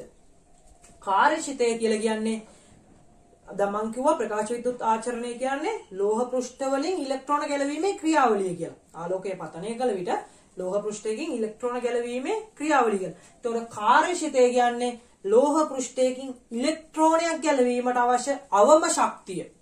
ලෝහ පෘෂ්ඨයකින් ඉලෙක්ට්‍රෝනයක් ගැලවීමට අවශ්‍ය අවම ශක්තියට කියනවා කාර්යශිතය ෆයි කියලා. ඒතකොට කාර්යශිතයේදී දැන් ඉලෙක්ට්‍රෝන ගැලවෙනවා. අපි දන්නවා මෙන්න ලෝහ පෘෂ්ඨයක් තියෙනවා. මේ ලෝහ පෘෂ්ඨයේ ඉලෙක්ට්‍රෝන තියෙනවා. ඒතර මම මේ ලෝහ පෘෂ්ඨයට මෙන්න පතනය කරන මෙන්න මේ වගේ තරංගායාමයේ FH තරංග මේකට පතනය කරනවා. ආලෝකය පතනය කරනවා. ඒතර මම දන්නවා මේක පතනය වුණා. මේ පතනය වෙන එකේ මට ශක්තිය ගන්න පුළුවන්. මේ පතනය වන ආලෝකයේ ශක්තිය මට ගන්න පුළුවන් E සමානයි HF වලින්. මෙන්න HF ශක්තියක් තමයි මේකට මේ පතනය වෙන්නේ. ඒතර මේ පතනය වල ශක්තිය මට ගන්න පුළුවන් E සමාන HF වලින්. ඒතර HF ශක්තියක් තමයි මේකට පතනය වෙන්නේ. ඊළඟට මේ ශක්තිය නිසා මේක ඉලෙක්ට්‍රෝන ගැලවෙනවා. මෙතන මේ ඉලෙක්ට්‍රෝනය ගැලවෙනවා. මෙන්න මේ ඉලෙක්ට්‍රෝනය ගලවන්න අවශ්‍ය අවම ශක්තියට කියනවා අපි කාර්යශීතය ෆයි කියලා. මේ ඉලෙක්ට්‍රෝනය ගලවන්න අවශ්‍ය අවම ශක්තියට කියනවා අපි කාර්යශීතය ෆයි කියලා. අපි හිතමු දැන් මේ ෆයිට වඩා වැඩි ශක්තියක් පතනය වෙනවා කියලා. එතකොට වෙන්නේ මේ පතනය වන ශක්තියෙන් මේ ඉලෙක්ට්‍රෝනය ගැලවිලා මේකට චාලක ශක්තියක් හම්බ වෙනවා. මේකට චාලක ශක්තියක් හම්බ වෙනවා. ඒක මම ගන්නවා උපරිම චාලක ශක්තිය Kmax කියලා. ඔන්න ඕක තමයි වෙන්නේ. සරලව වෙන්නේ මෙන්න ලෝහ පෘෂ්ඨයක ඉලෙක්ට්‍රෝන තියෙනවා. ඒකට පතනය කරන HF කියලා ශක්තිය. HF කියලා ශක්තියක් පතනය කරනවා. ඒ ශක්තිය නිසා මේ ඉලෙක්ට්‍රෝනය ගලවන්න ෆයි කියලා ශක්තියක් වැය වෙනවා. ෆයි කියලා ශක්තියක් වැය වෙනවා. ඊට පස්සේ ඒ ඉලෙක්ට්‍රෝන ෆයි කියලා ශක්තියක් වැය වුණාට පස්සේ ඉලෙක්ට්‍රෝන ගැලවිලා ඒකට චාලක ශක්තියක් අයිති වෙනවා. මම කිව්වා ෆයි කියන්නේ ලෝහ පෘෂ්ඨයක ඉලෙක්ට්‍රෝන ගලවන්න දෙන්න ඕන අවම ශක්තියට. මම හිතුවොත් එහෙම මම හිතනවා මේ පතනවන ශක්තිය මේ ඉලෙක්ට්‍රෝන ගැලවෙනවා විතරයි. ඉලෙක්ට්‍රෝනය මේ පතනය වන ශක්තියෙන් ඉලෙක්ට්‍රෝන ගැලවෙනවා විතරයි. ගැලවෙනවා විතරන. ඒකට අදාළ සංඛ්‍යාතයට කියනවා අපි දේහලීය සංඛ්‍යාතය කියලා. ඒ කියන්නේ ලෝහ පෘෂ්ඨයකින් ඉලෙක්ට්‍රෝන ගලවන්න පමණක් දෙන්න ඕන සංඛ්‍යාතයට කියනවා දේහලීය සංඛ්‍යාතය කියලා. ඊට අදාළ තරංගායාමයට කියනවා දේහලීය තරංගායාමය කියලා. අන්න කාර්යශීතය හරි දේහලීය තරංගායාමයේ සංඛ්‍යාතය හරි. නැවතුම් විභවය කියන්නේ මොකක්ද? නැවතුම් විභවය කියන එක අපි පස්සේදී කතා කරමු. ඉස්සරලා මේක ගැන පොඩ්ඩක් කතා කරලිමු. හරි. එතකොට කාර්යශීතය හරි ලෝහ පෘෂ්ඨයකින් ඉලෙක්ට්‍රෝනය ගලවන්න දෙන්න ඕන අවම ශක්තිය තමයි කාර්යශීතය කියන්නේ. දේහලීය සංඛ්‍යාතය කියන්නේ එම දැන් පතනය වන ශක්තියෙන් ඉලෙක්ට්‍රෝන ගැලවෙනවා විතරයි නම් ඒවට චාලක ශක්තියක් හම්බ වෙන්නේ නැතුව චාලක ශක්තිය බිඳුවක් වෙලා ඉලෙක්ට්‍රෝනේ ගැලවෙනවා විතරයි. ඉලෙක්ට්‍රෝන ගැලවෙනවා විතරයි නම් ඊට අදාළ සංඛ්‍යාතයට කියනවා මම දේහලීය සංඛ්‍යාතය කියලා. ඒ සංඛ්‍යාතයට අදාළ තරංගායාමයට කියනවා දේහලීය තරංගායාමය කියලා. හරි? ඒතකොට කාර්යශීතයයි තරංගායාමයේ දේහලීය තරංගායාමයේ දේහලීය සංඛ්‍යාතයයි හරි. හරි. එතකොට දැන් මම මෙතෙන්දී ඔන්න පතනය කරා HF ශක්තිය. ඒකෙන් මේ ඉලෙක්ට්‍රෝන ගලවන්න ෆයි කියලා ශක්තියක් වැය වුණා. හරි ඉලෙක්ට්‍රෝනයක් ගැලවෙන්න ෆයි කියලා ශක්තියක් වැය වුණා. ඊළඟට ඒ අමතර ශක්තිය ඒකට චාලක ශක්තියක් බවට පත් වුණා. ඒතර මම පතිත ශක්තියෙන් උනේ මොකද්ද? ඉලෙක්ට්‍රෝනය ගැලවුණා. ගැලවීමට වැය වුණා. ඉලෙක්ට්‍රෝනය ගැලවීමට ටිකක් වැය වුණා. ඊළඟ එක චාලක ශක්තිය බවට පත් වුණා. ඔන්න ඔය දෙකනේ උනේ පතනය වෙන ශක්තියෙන් උනේ ඉලෙක්ට්‍රෝන ගැලවුණා. චාලක ශක්තිය බවට පත් වුණා ඉලෙක්ට්‍රෝනය. හරි. පතිත ශක්තිය මට HF වලින් ගන්න පුළුවන්. HF සමාන ඉලෙක්ට්‍රෝන ගැලවීමට අවශ්‍ය ශක්තිය මම ගන්නවා ෆයි වලින්. ධන චාලක ශක්තිය මට ලියන්න පුළුවන් Kmax වලින්. හරි. මම මෙතනින් Kmax උක්ත කරාට පස්සේ නෝ Kmax සමානයි HF ඍණ ෆයි කියලා. ඔන්න සමීකරණ. Kmax සමානයි HF ඍණ ෆයි කියලා. මට මේ Kmax කියන එක ලියන්න පුළුවන්. මම හිතනවා මේක යන දැන් Kmax උපරිම චාලක ශක්තියනේ. උපරිම චාලක ශක්තිය නම් මම මේක චාලක ශක්තිය ලියනවා භාගයක් m v max වර්ගය. උපරිම ප්‍රවේගයෙන් යන්නේ එතකොට. ඒතකොට මට මේකම ලියන්න පුළුවන් භාගයයි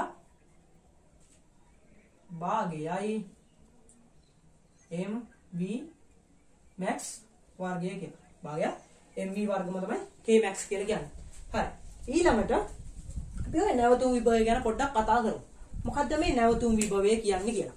නැවතුම් විභවය කියලා කියන්නේ Vs කියලා කියන්නේ මම මේකේ ඔය ප්‍රකාශ විද්‍යුත් ආචරණය අධ්‍යයනය කරන්න ප්‍රැක්ටිකල් එකක් කරනවා. ඒ කියන්නේ පරීක්ෂණයක් කරනවා. ඒ පරීක්ෂණය මම මෙතෙන් දික් කරන්න යන්නේ නැහැ. ඒක අවශ්‍ය නැහැ. ඉතින් නැවතුම් විභවය ගැන කතා කරන්න. ඒකින්ද මම ඉතින් මේක සරලව කියලා දෙන්න. නැවතුම් විභවය කියන්නේ මොකද්ද? නැවතුම් විභවය කියන්නේ මම ගන්නවා කැතෝඩයකුයි ඇනෝඩයකුයි. මෙන්න කැතෝඩය මෙන්න ඇනෝඩය. ඒතර මේ කැතෝඩයට මම ආලෝකය පතනය කරනවා. කැතෝඩයට ආලෝකය පතනය කරනවා. ඒතර මම මේ කෝෂයක් හරහා සම්බන්ධ කරලා තියෙනවා. ඒතර මේක හරහා විභවාන්තරයක් දාලා තියෙනවා. V කියලා. විභවාන්තරයක් දාලා කැතෝඩය ඇනෝඩය සම්බන්ධ කරලා මේකට ආලෝකය පතනය. ඒතර මේ ආලෝකය පතනය වෙනකොට මෙතන ප්‍රකාශ විද්‍යුත් ආචරණය වෙනවා. ඒ කියන්නේ ඉලෙක්ට්‍රෝන ගැලවෙනවා.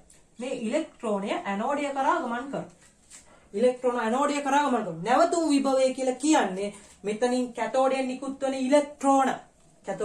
ඉලෙක්ට්‍රෝන මෙහෙම ගමන් කරලා ඇනෝඩයට යන්න ඔන්න මෙන්න අවස්ථාව. මේක අපි ඇමීටරයක් මගින් මේක ඇමීටරයක් කරා සම්බන්ධ කරලා තියෙනවා. ඒතකොට මේකේ ධාරාවක් ගමන් කරනවා. දැන් මෙතනින් මෙතන ඉලෙක්ට්‍රෝන යනවා කියන්නේ ධාරාවක් ගමන් කරනවානේ. ඒතර මේ ධාරාව බිඳුවක් වෙන අවස්ථාවට අදාළ වෝල්ටේජතාවයට කියනවා නැවතුම් විභවය කියලා. මේක හරහා ධාරාව ඇමීටරේ ධාරාව බිඳුවක් වෙන අවස්ථාවට අදාළ වෝල්ටේජතාවයට අපි කියනවා නැවතුම් විභවය කියලා. නැවතුම් විභවය Vs කියලා. එතකොට මම කරන්නේ කැතෝඩයට ඉලෙක්ට්‍රෝන පතනය වෙනවා. ඒ ඉලෙක්ට්‍රෝන ඇනෝඩය කරා ගමන් කරනවා. මේ ඇනෝඩයට යන්න දෙන්නේ නැති වෙනවා.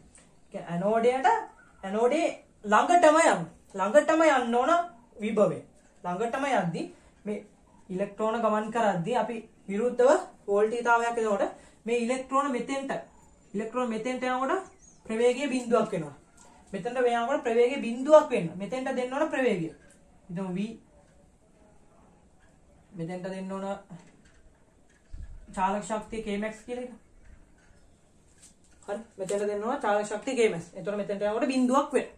හරි. එතකොට වෙන්නේ කැතෝඩයට ආලෝකය පතන වෙලා මෙතන ඉලෙක්ට්‍රෝන ගැලවෙනවා. ඒ ඉලෙක්ට්‍රෝන මෙතන යන උපරිම චාලක ශක්තිය kmax කියලා ගත්තා. මෙතෙන්ට යනකොට චාලක ශක්තිය බිඳුවක් වෙනවා. මෙතෙන්ට යනකොට මේ ඉලෙක්ට්‍රෝනේ නවත්ත ගන්න මේ කැතෝඩයට ඔන්න මෙන්න අවස්ථාවට එන්න දෙන්න ඕන විභවයට කියනවා නැවතුම් විභවය Vs කියලා.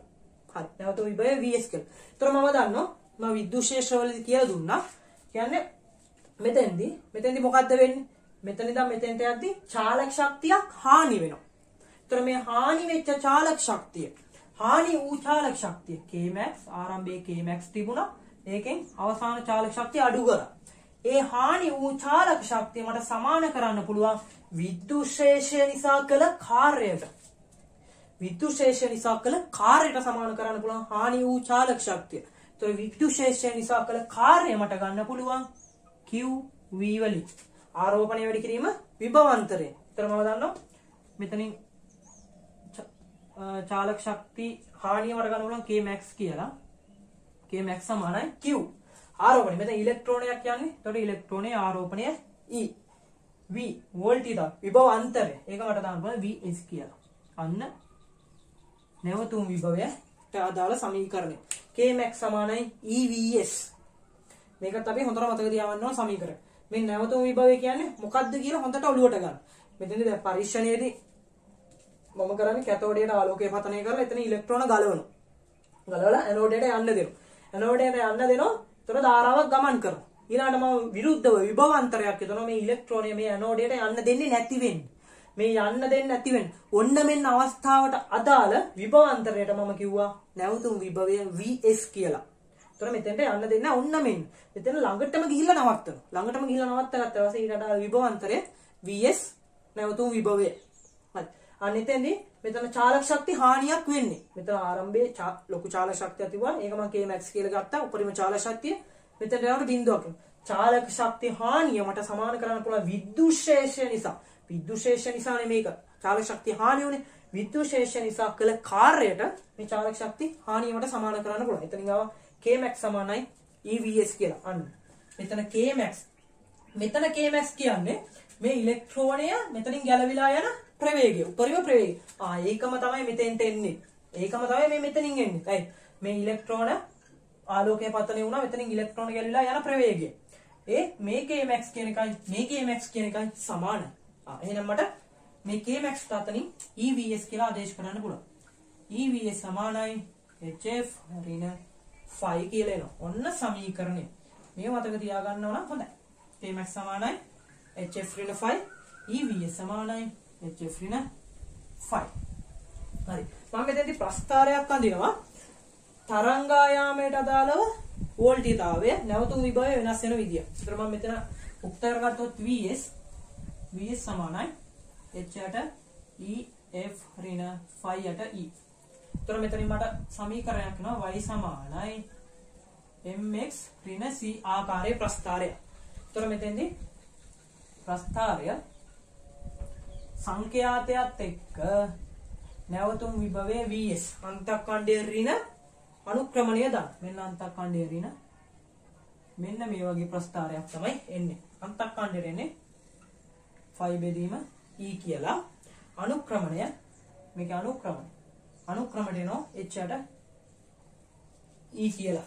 ඔන්න ප්‍රකාශ විද්‍යුත් ආචරණය. මෙන්න මේ ටික අපි හොඳට මතක තියාගන්න පුළුවන්. මේ ටික හොඳට මතක තියාගත්තොත් අනිවාර්යයෙන් විභාගිත MCQ එකක් ගොඩ දාගන්න පුළුවන්. හරි. එතකොට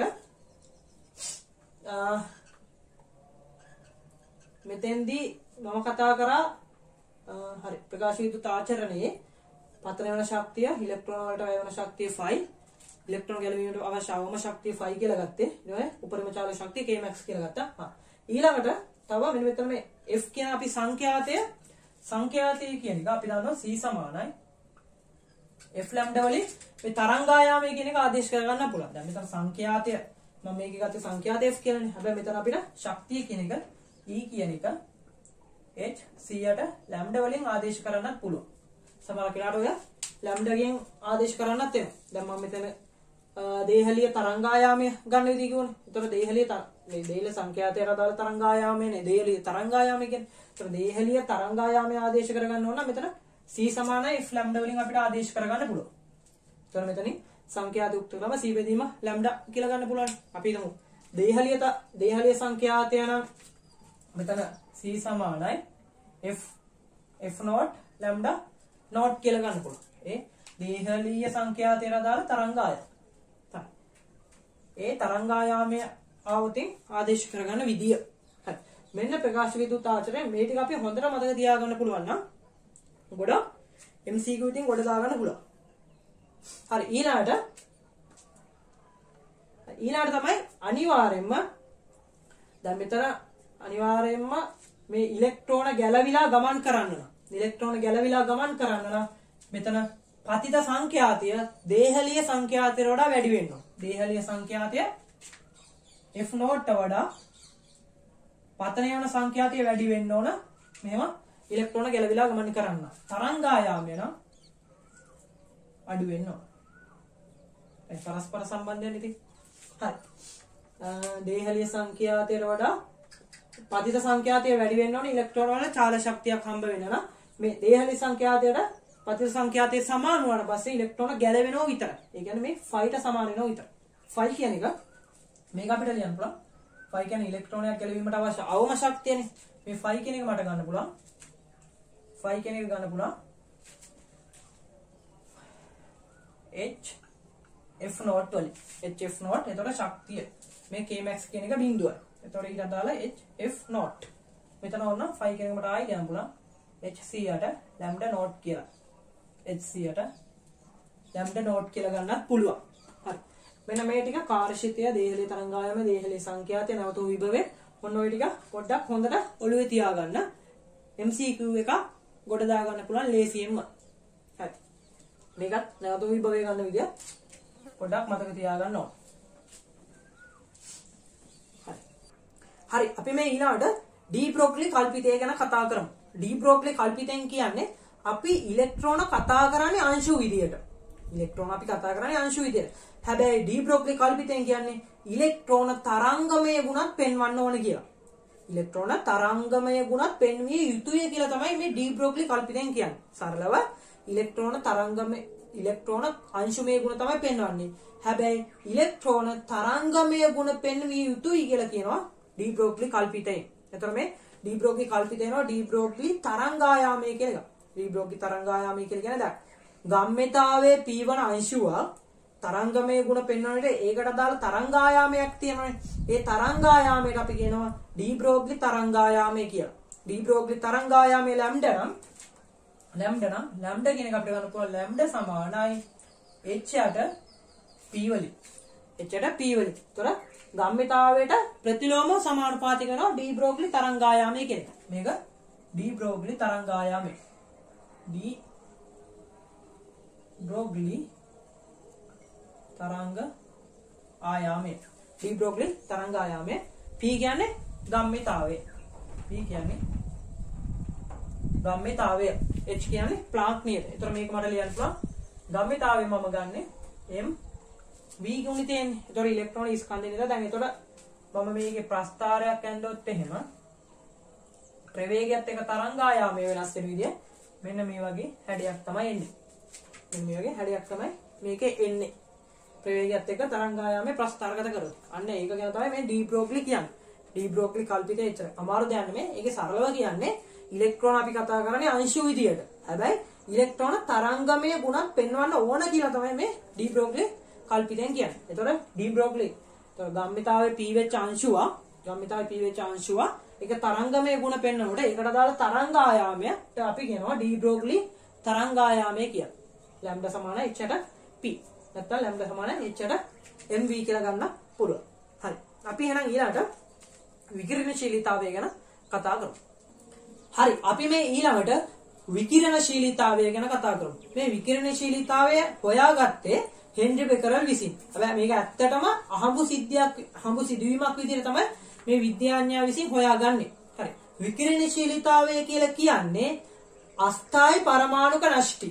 අස්ථායි පරමාණුක නෂ්ටි සංසිද්ධව විකිරණ පිට කිරීමේ ක්‍රියාවලියට කියනවා විකිරණශීලීතාවය කියලා. ඒතකොට අස්ථායි පරමාණුක නෂ්ටි, ස්ථායි පරමාණුක නෂ්ටි බවට පත්වීමේ ක්‍රියාවලියට තමයි කියන්නේ විකිරණශීලීතාවය කියලා. ඒතකොට සංසිද්ධව විකිරණ පිට කිරීමේ ක්‍රියාවලියක් තමයි මෙතෙන්දී සිදු වෙන්නේ. හරි. මෙතෙන්දී අපි ඔය නෂ්ටියක් ඉදිරිපත් කරන අංකණයක් තියෙනවා. ඒ අංකණය ගැන පොඩ්ඩක් කතා කරලා ඔය විකිරණශීලීතාවයේ පළ තුනක් තියෙනවා. ඇල්ෆා, බීටා, ගැමා විකිරණ පිට කරන. ඒ පළ තුනක් ගැන අපි ඊළඟට වෙනම කතා කරමු. හරි. මෙතෙන්දී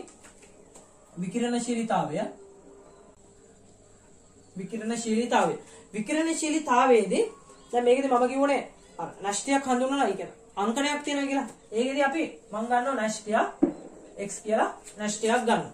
මේක අපි හඳුන්වන්නේ z මෙන්න මේ විදියට. මේ z කියන්නේ පරමාණුක ක්‍රමාංකය.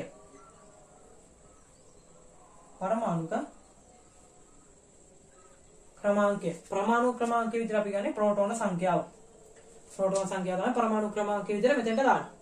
ඒ කියලා කියන්නේ ස්කන්ධ ක්‍රමාංකය.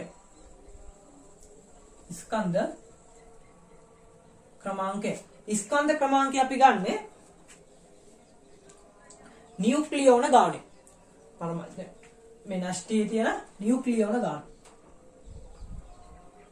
නියුක්ලියෝන ගණන. නියුක්ලියෝන ගාන ගන්න පුළුවන් මට ප්‍රෝටෝන ගණනේ නියුට්‍රෝන ගණනේ එකතු වේ. හරි.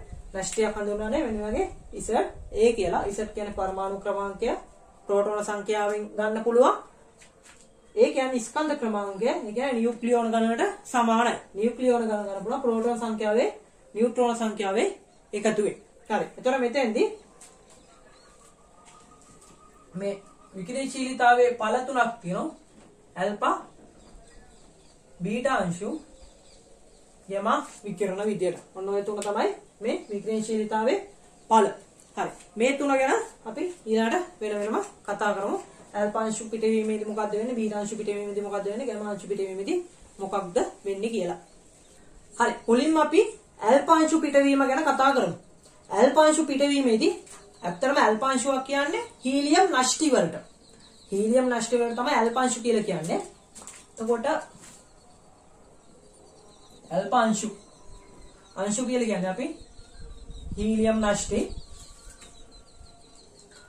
මේක අපි දන්නවා හීලියම් නෂ්ටි එක ප්‍රෝටෝන දෙකකුයි නියුට්‍රෝන දෙකකුයි තියෙනවා. එතකොට මෙතෙන්ට පරමාණු ක්‍රමාංකය 2 Z 2යි A කියන එකට 4යි කියලා තමයි එන්නේ. ඇයි? ප්‍රෝටෝන සංඛ්‍යාවේ නියුට්‍රෝන ගාන එකතුව තමයි ඊට ආදේශ කරන්නේ. මේක මේ විදිහට හඳුන්වන්න පුළුවන්. නැත්නම් ඇල්ෆා 2 4 කියලා මේ විදිහට හඳුන්වන්න පුළුවන්. හරි. මම ගන්නවා මෙන්න ගත්තා x කියලා නෂ්ටිය. මේ නෂ්ටියේ ස්කන්ධ ක්‍රමාංකය Z පරමාණු ක්‍රමාංකය A. හරි. පරමාණු ක්‍රමාංකය Z මෙතන ස්කන්ධ ක්‍රමාංකය උඩ A කියලා මම ගත්තා. හරි. මේකෙන් මම පිට කරනවා ඇල්ෆා අංශුව. ඇල්ෆා 2 4. ඒතර මෙතනින් හැදෙන්නේ වෙන නෂ්ටියක් හැදෙන්නේ. වෙන නෂ්ටියක් බවට පත් වෙන්නේ. ඒතර y කියලා ගත්තා. එතකොට දැන් මේකේ අනිවාර්යෙන් මේ වගේ එක දෙපැත්තේ පරමාණුක සංඛ්‍යාව ස්කන්ධ පරමාණු ක්‍රමාංකයයි ස්කන්ධ ක්‍රමාංකයයි සමාන වෙන්න ඕන දෙපැත්තෙම. එතකොට මෙතන Z කියන එක දැන් තුලිත වෙන්න ඕනේ මේ සමීකරණය. එතකොට Z ගේ මේ පැත්ත දෙකක් තියෙනවා. මෙතෙන්ට Z ඍණ 2 ආවනම් හරි. එතකොට මෙතන උඩ තුලිත කරනකොට මෙතෙන්ට A ඍණ 4 ආවනම් හරි. මේ දෙක එකතු කරලා A එනවා. මේ දෙක එකතු කරාම Z එනවා. දෙපැත්ත බැලන්ස්. ඒ වගේම තමයි මේකේ අමතරව ශක්තිය පිට වෙනවා. මේකේ ශක්තිය මේ ඇල්ෆා අංශු වල චාලක ශක්තිය විදිහට තමයි මේ ශක්තිය අපිට ලැබෙන්නේ. හරි මෙන්න ඇල්ෆා අංශුවක් පිට වෙනකොට මොකද්ද වෙන්නේ කියන එක. ඇල්ෆා අංශුවක් පිටවීමේදී හරි මේකේ අපි මෙන්න මේ නෂ්ටයට කියනවා මාතෘ නෂ්ටය කියලා. මේක මාතෘ නෂ්ටය. මේක මාතෘ නෂ්ටය. මේක දුහිතෘ නෂ්ටය. දුහිතෘ නෂ්ටය. තොර මාතෘ නෂ්ටය මේ x කියන එක ආරම්භයේ මේ අස්ථායික තමයි මාතෘ නෂ්ටය කියන්නේ. මේ ස්ථායිකට කියනවා අපි දුහිතෘ නෂ්ටය කියලා. තොර මේ දුහිතෘ නෂ්ටයේ ඇල්ෆා අංශුව අපිට උනාට පස්සේ මේ දුහිතෘ නෂ්ටයේ පරමාණු ක්‍රමාංකය 2කින් අඩු වෙනවා. ස්කන්ධ ක්‍රමාංකය 4කින් අඩු වෙනවා. පරමාණු ක්‍රමාංකය 2කින් අඩු වෙනවා. ස්කන්ධ ක්‍රමාංකය 4කින් අඩු වෙනවා. හරි. මම මෙතෙන්දී යුරේනියම් නෂ්ටයක් ගත්තොත් එහෙම මෙන්න යුරේනියම් නෂ්ටය පරමාණු ක්‍රමාංකය 92යි ස්කන්ධ ක්‍රමාංකය 238යි. පරමාණු ක්‍රමාංකය 92යි ස්කන්ධ ක්‍රමාංකය 238යි. මම මේකෙන් පිට කරනවා ඇල්ෆා අංශුව. ඇල්ෆා 2 4. එතකොට මෙතන හැදෙන්නේ දුහිතෘ නෂ්ටය විදිහට හැදෙන්නේ තෝරියම් නෂ්ටය. TH දුහිතෘ නෂ්ටය විදිහට ලැබෙන්නේ තෝරියම් නෂ්ටය. එතකොට ඒකේ පරමාණු ක්‍රමාංකය 2කින් අඩු වෙනවා. 90ක් බවට පත් වෙනවා. ස්කන්ධ ක්‍රමාංකය 4කින් අඩු වෙනවා. එතකොට 234ක් බවට පත් වෙනවා. ධන ශක්තිය. හරි. ඔන්න ඇල්ෆා අංශුවක් පිට වෙනකොට මොකද්ද වෙන්නේ කියන එක. වෙන්නේ පරමාණු ක්‍රමාංකය 2කින් අඩු වෙලා ස්කන්ධ ක්‍රමාංකය 4කින් අඩු වෙන එක. ඇල්ෆා අංශු කියන්නේ හීලියම් නෂ්ටය වල 2 4. හරි මෙන්න මාතෘ නෂ්ටයයි දුහිතෘ නෂ්ටයයි. හරි ඊළඟට අපි බීටා අංශු ගැන කතා කරමු. හරි අපි මේ ඊළඟට බීටා අංශු පිටවීම ගැන කතා කරමු. බීටා අංශු ආකාර දෙකකට පිට වෙනවා. බීටා අංශු ආකාර දෙකකට පිට වෙනවා. බීටා අංශු. එතන මේක පිට වෙනවා බීටා මයිනස් හා බීටා ප්ලස් විදියට. බීටා මයිනස් හා බීටා ප්ලස් විදියට. බීටා මයිනස් විදියට පිට වෙන්නේ ඉලෙක්ට්‍රෝන විදියට තමයි පිට වෙන්නේ. මේක ඉලෙක්ට්‍රෝන. බීටා ප්ලස් විදියට පිට වෙන්නේ පොසිට්‍රෝන. හරි. බීටා මයිනස් දැන් ඉලෙක්ට්‍රෝන කියලා කිව්වනේ. ඒතර මේක අපිට ඉලෙක්ට්‍රෝන ඍණ 1 බිඳුව මේ විදියට ගන්න පුළුවන්. මේ පොසිට්‍රෝන කියන්නේ ඉලෙක්ට්‍රෝන වල ප්‍රතිඅංශුව. ඉලෙක්ට්‍රෝනේ ප්‍රතිඅංශුව. ඒතර මට මේක ලියන්න පුළුවන්. ඉලෙක්ට්‍රෝනය ධන 1 බිඳුව කියලා. ඉලෙක්ට්‍රෝනේ ධන 1 බිඳුව ඔය ඉලෙක්ට්‍රෝනේ ප්‍රතිඅංශුව. හරි.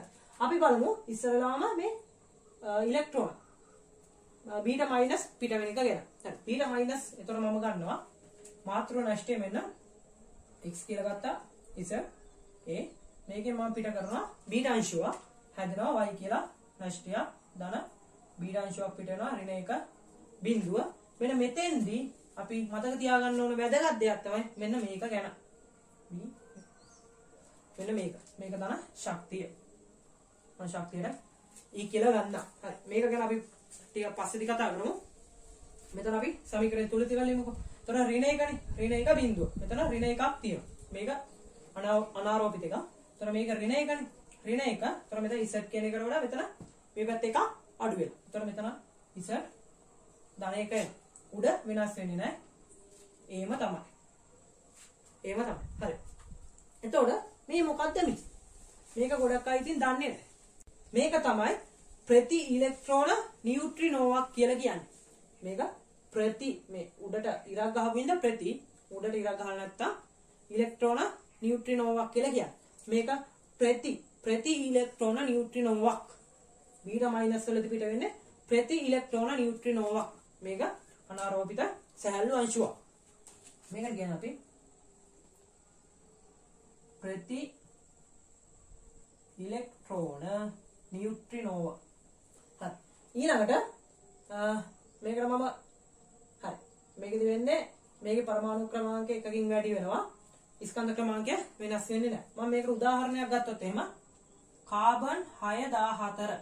කාබන් 6014 පිට වෙනවා බීටා අංශුවක් ඍණ 1 බිඳුව ධන ප්‍රති ඉලෙක්ට්‍රෝන නියුට්‍රිනෝවා ධන ශක්තිය. මෙතන හැදෙන්නේ උතර දැන් කාබන්ට වඩා වැඩි එකක්. නයිට්‍රජන් 714 පරමාණු ක්‍රමාංකය එකකින් වැඩි වෙනවා. ස්කන්ධ ක්‍රමාංකය වෙනස් වෙන්නේ නැහැ. ඔන්න බීටා අංශුවක් පිට වුණාම හැදෙන එක කාබන් එක නයිට්‍රජන් බවට පත් වෙනවා. හරි.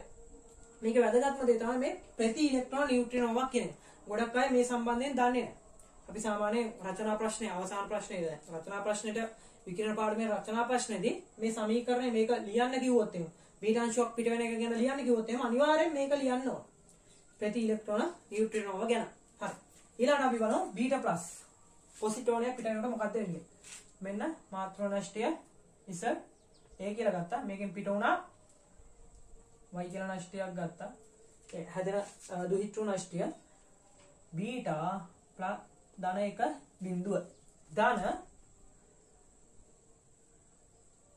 ශක්තිය. මේක ඉලෙක්ට්‍රෝන නියුට්‍රිනෝවා. මේක දැන් ප්‍රති වෙන්නේ උඩට ඉරක් කියන එක. දැන් බීටා මයිනස් පිට වෙනකොට තමයි ප්‍රති වෙන්නේ. මේක ඉලෙක්ට්‍රෝන නියුට්‍රිනෝවා. ඉලෙක්ට්‍රෝන නියුට්‍රිනෝවා. හරි. මෙතෙන්දි දුෂ්ටු නෂ්ටියේ මෙතන ධන 1කින් වැඩි වෙලා. එහෙනම් මෙතන ඉස ඍණ 1 වෙනවා. මේක වෙනස් වෙන්නේ නැහැ. හරි.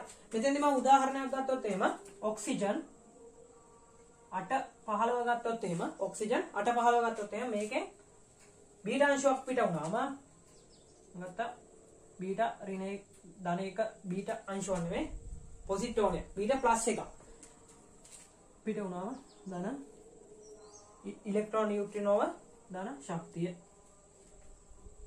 මෙතන හැදෙන්නේ දැන් ඔක්සිජන්ට වඩා වැඩි එක නයිට්‍රජන්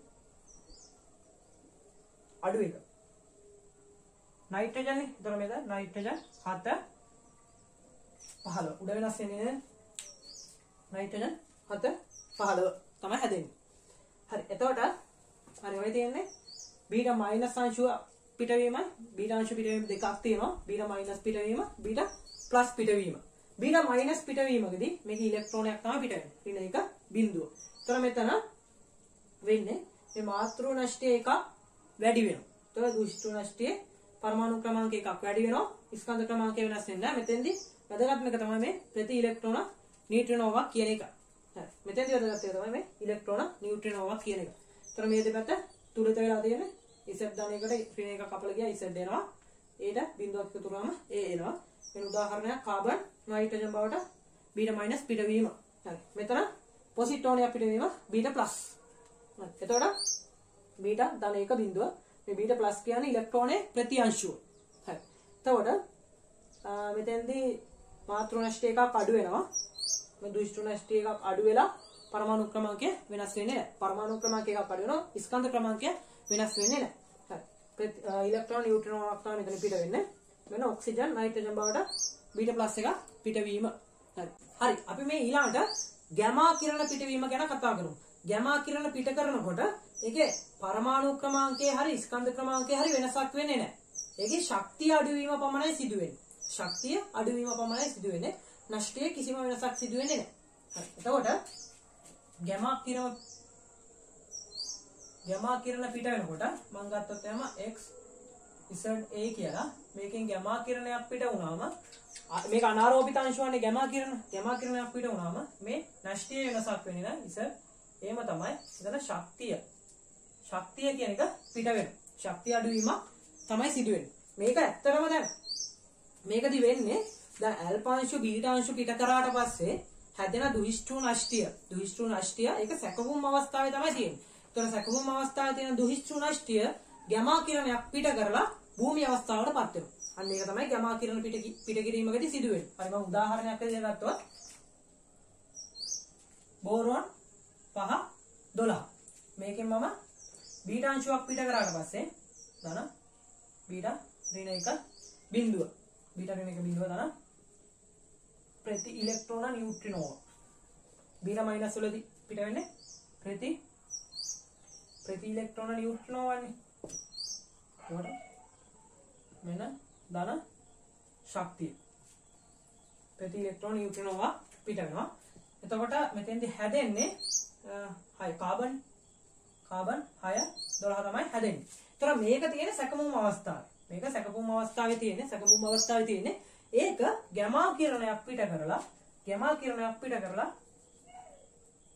ගැමා කිරණයක් පිට කරලා භූමි අවස්ථාවටපත් වෙනවා. 6 12. ගැමා කිරණයක් පිට කරලා භූමි අවස්ථාවටපත් වෙනවා. ඒතර මේක භූමි අවස්ථාවේ තියෙන්නේ. භූමි අවස්ථාව මේක සැකමුම් අවස්ථාව.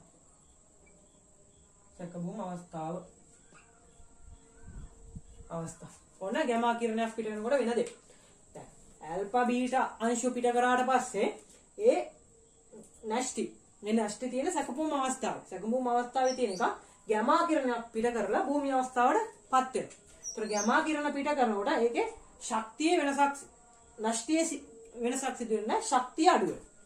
මේ නැස්ටියේ ශක්තිය අඩුවීමක් තමයි සිදු වෙන්නේ. නැස්ටියේ වෙනසක් සිදු වෙන්නේ නැහැ. පරමාණු ක්‍රමාංකය ස්කන්ධ ක්‍රමාංකය වෙනස් වෙන්නේ නැහැ. ඔන්න ගැමා කිරණ පිටවීමකදී වෙන දේ. හරි. එහෙනම් අපි විකිරණශීලීතාවයේ ඇල්ෆා අංශු, බීටා අංශු, ගැමා කිරණ පිට වෙන ගැන කතා කරා. හරි. අපිට ඊළඟ කතා කරන්න තියෙන්නේ විකිරණශීලී පෘථග්කරණය සම්බන්ධ නියමය ගැන. මොකද්ද මේ විකිරණශීලී පෘථග්කරණයක් කියලා කියන්නේ? විකිරණශීලී පෘථග්කරණයක් කියන්නේ විකිරණ ෂය වීමට. විකිරණ ෂය වීම තමයි කියන්නේ විකිරණ පෘථග්කරණයක් කියලා. හරි. ඒක පිළිබඳ නියමයක් තියෙනවා. අපි ඉස්සරලාම ඒක ගැන කතා කරමු. හරි. විකිරණශීලී පෘථග්කරණයක් කියලා කියන්නේ විකිරණශීලී මූලද්‍රව්‍ය සාම්පලයක්. විකිරණශීලී මූලද්‍රව්‍ය සාම්පලයක් පෘථග්කරණය වීමේ ශීඝ්‍රතාවය. විකිරණශීලී මූලද්‍රව්‍ය සාම්පලයක් පෘථග්කරණය වීමේ ශීඝ්‍රතාවය එම මොහොතේ ඇති මාතෘ නෂ්ටි වලට අනුලෝමව සමානුපාතික වේ කියලා කියන්නේ.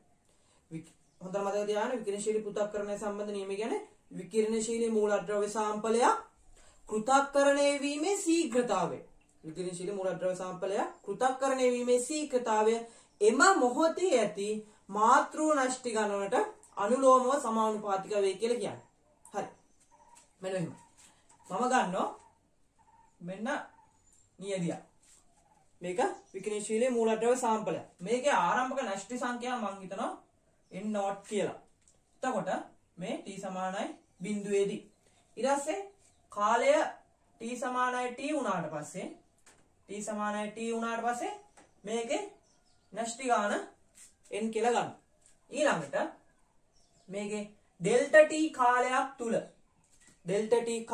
තුල මම හිතනවා මේකේ ඩෙල්ටා t කාලයක් තුල ඩෙල්ටා n ප්‍රමාණයක් ක්ෂය වෙනවයි කිය. ඩෙල්ටා t කාලයක් තුල ඩෙල්ටා n ප්‍රමාණයක් ක්ෂය වෙනවා. එතකොට ඩෙල්ටා n ප්‍රමාණයක් ක්ෂය වෙනවා. ඩෙල්ටා t කාලයක් තුල ඩෙල්ටා n ප්‍රමාණයක් ක්ෂය වෙනවා. එතකොට දැන් ඉතුරු වෙලා තියෙන්නේ n ඍණ ඩෙල්ටා n ප්‍රමාණයක්. අන්න ඩෙල්ටා t කාලයක් තුල ඩෙල්ටා n ප්‍රමාණයක් ක්ෂය වුණා නම් මට මේකේ පෘථග්කරණ ශීඝ්‍රතාවය ලියන්න පුළුවන් ඩෙල්ටා n යට ඩෙල්ටා t වලින්. ඩෙල්ටා t කාලයක් තුල ඩෙල්ටා n ප්‍රමාණයක් ක්ෂය වුණා නම් පෘථග්කරණ ශීඝ්‍රතාවය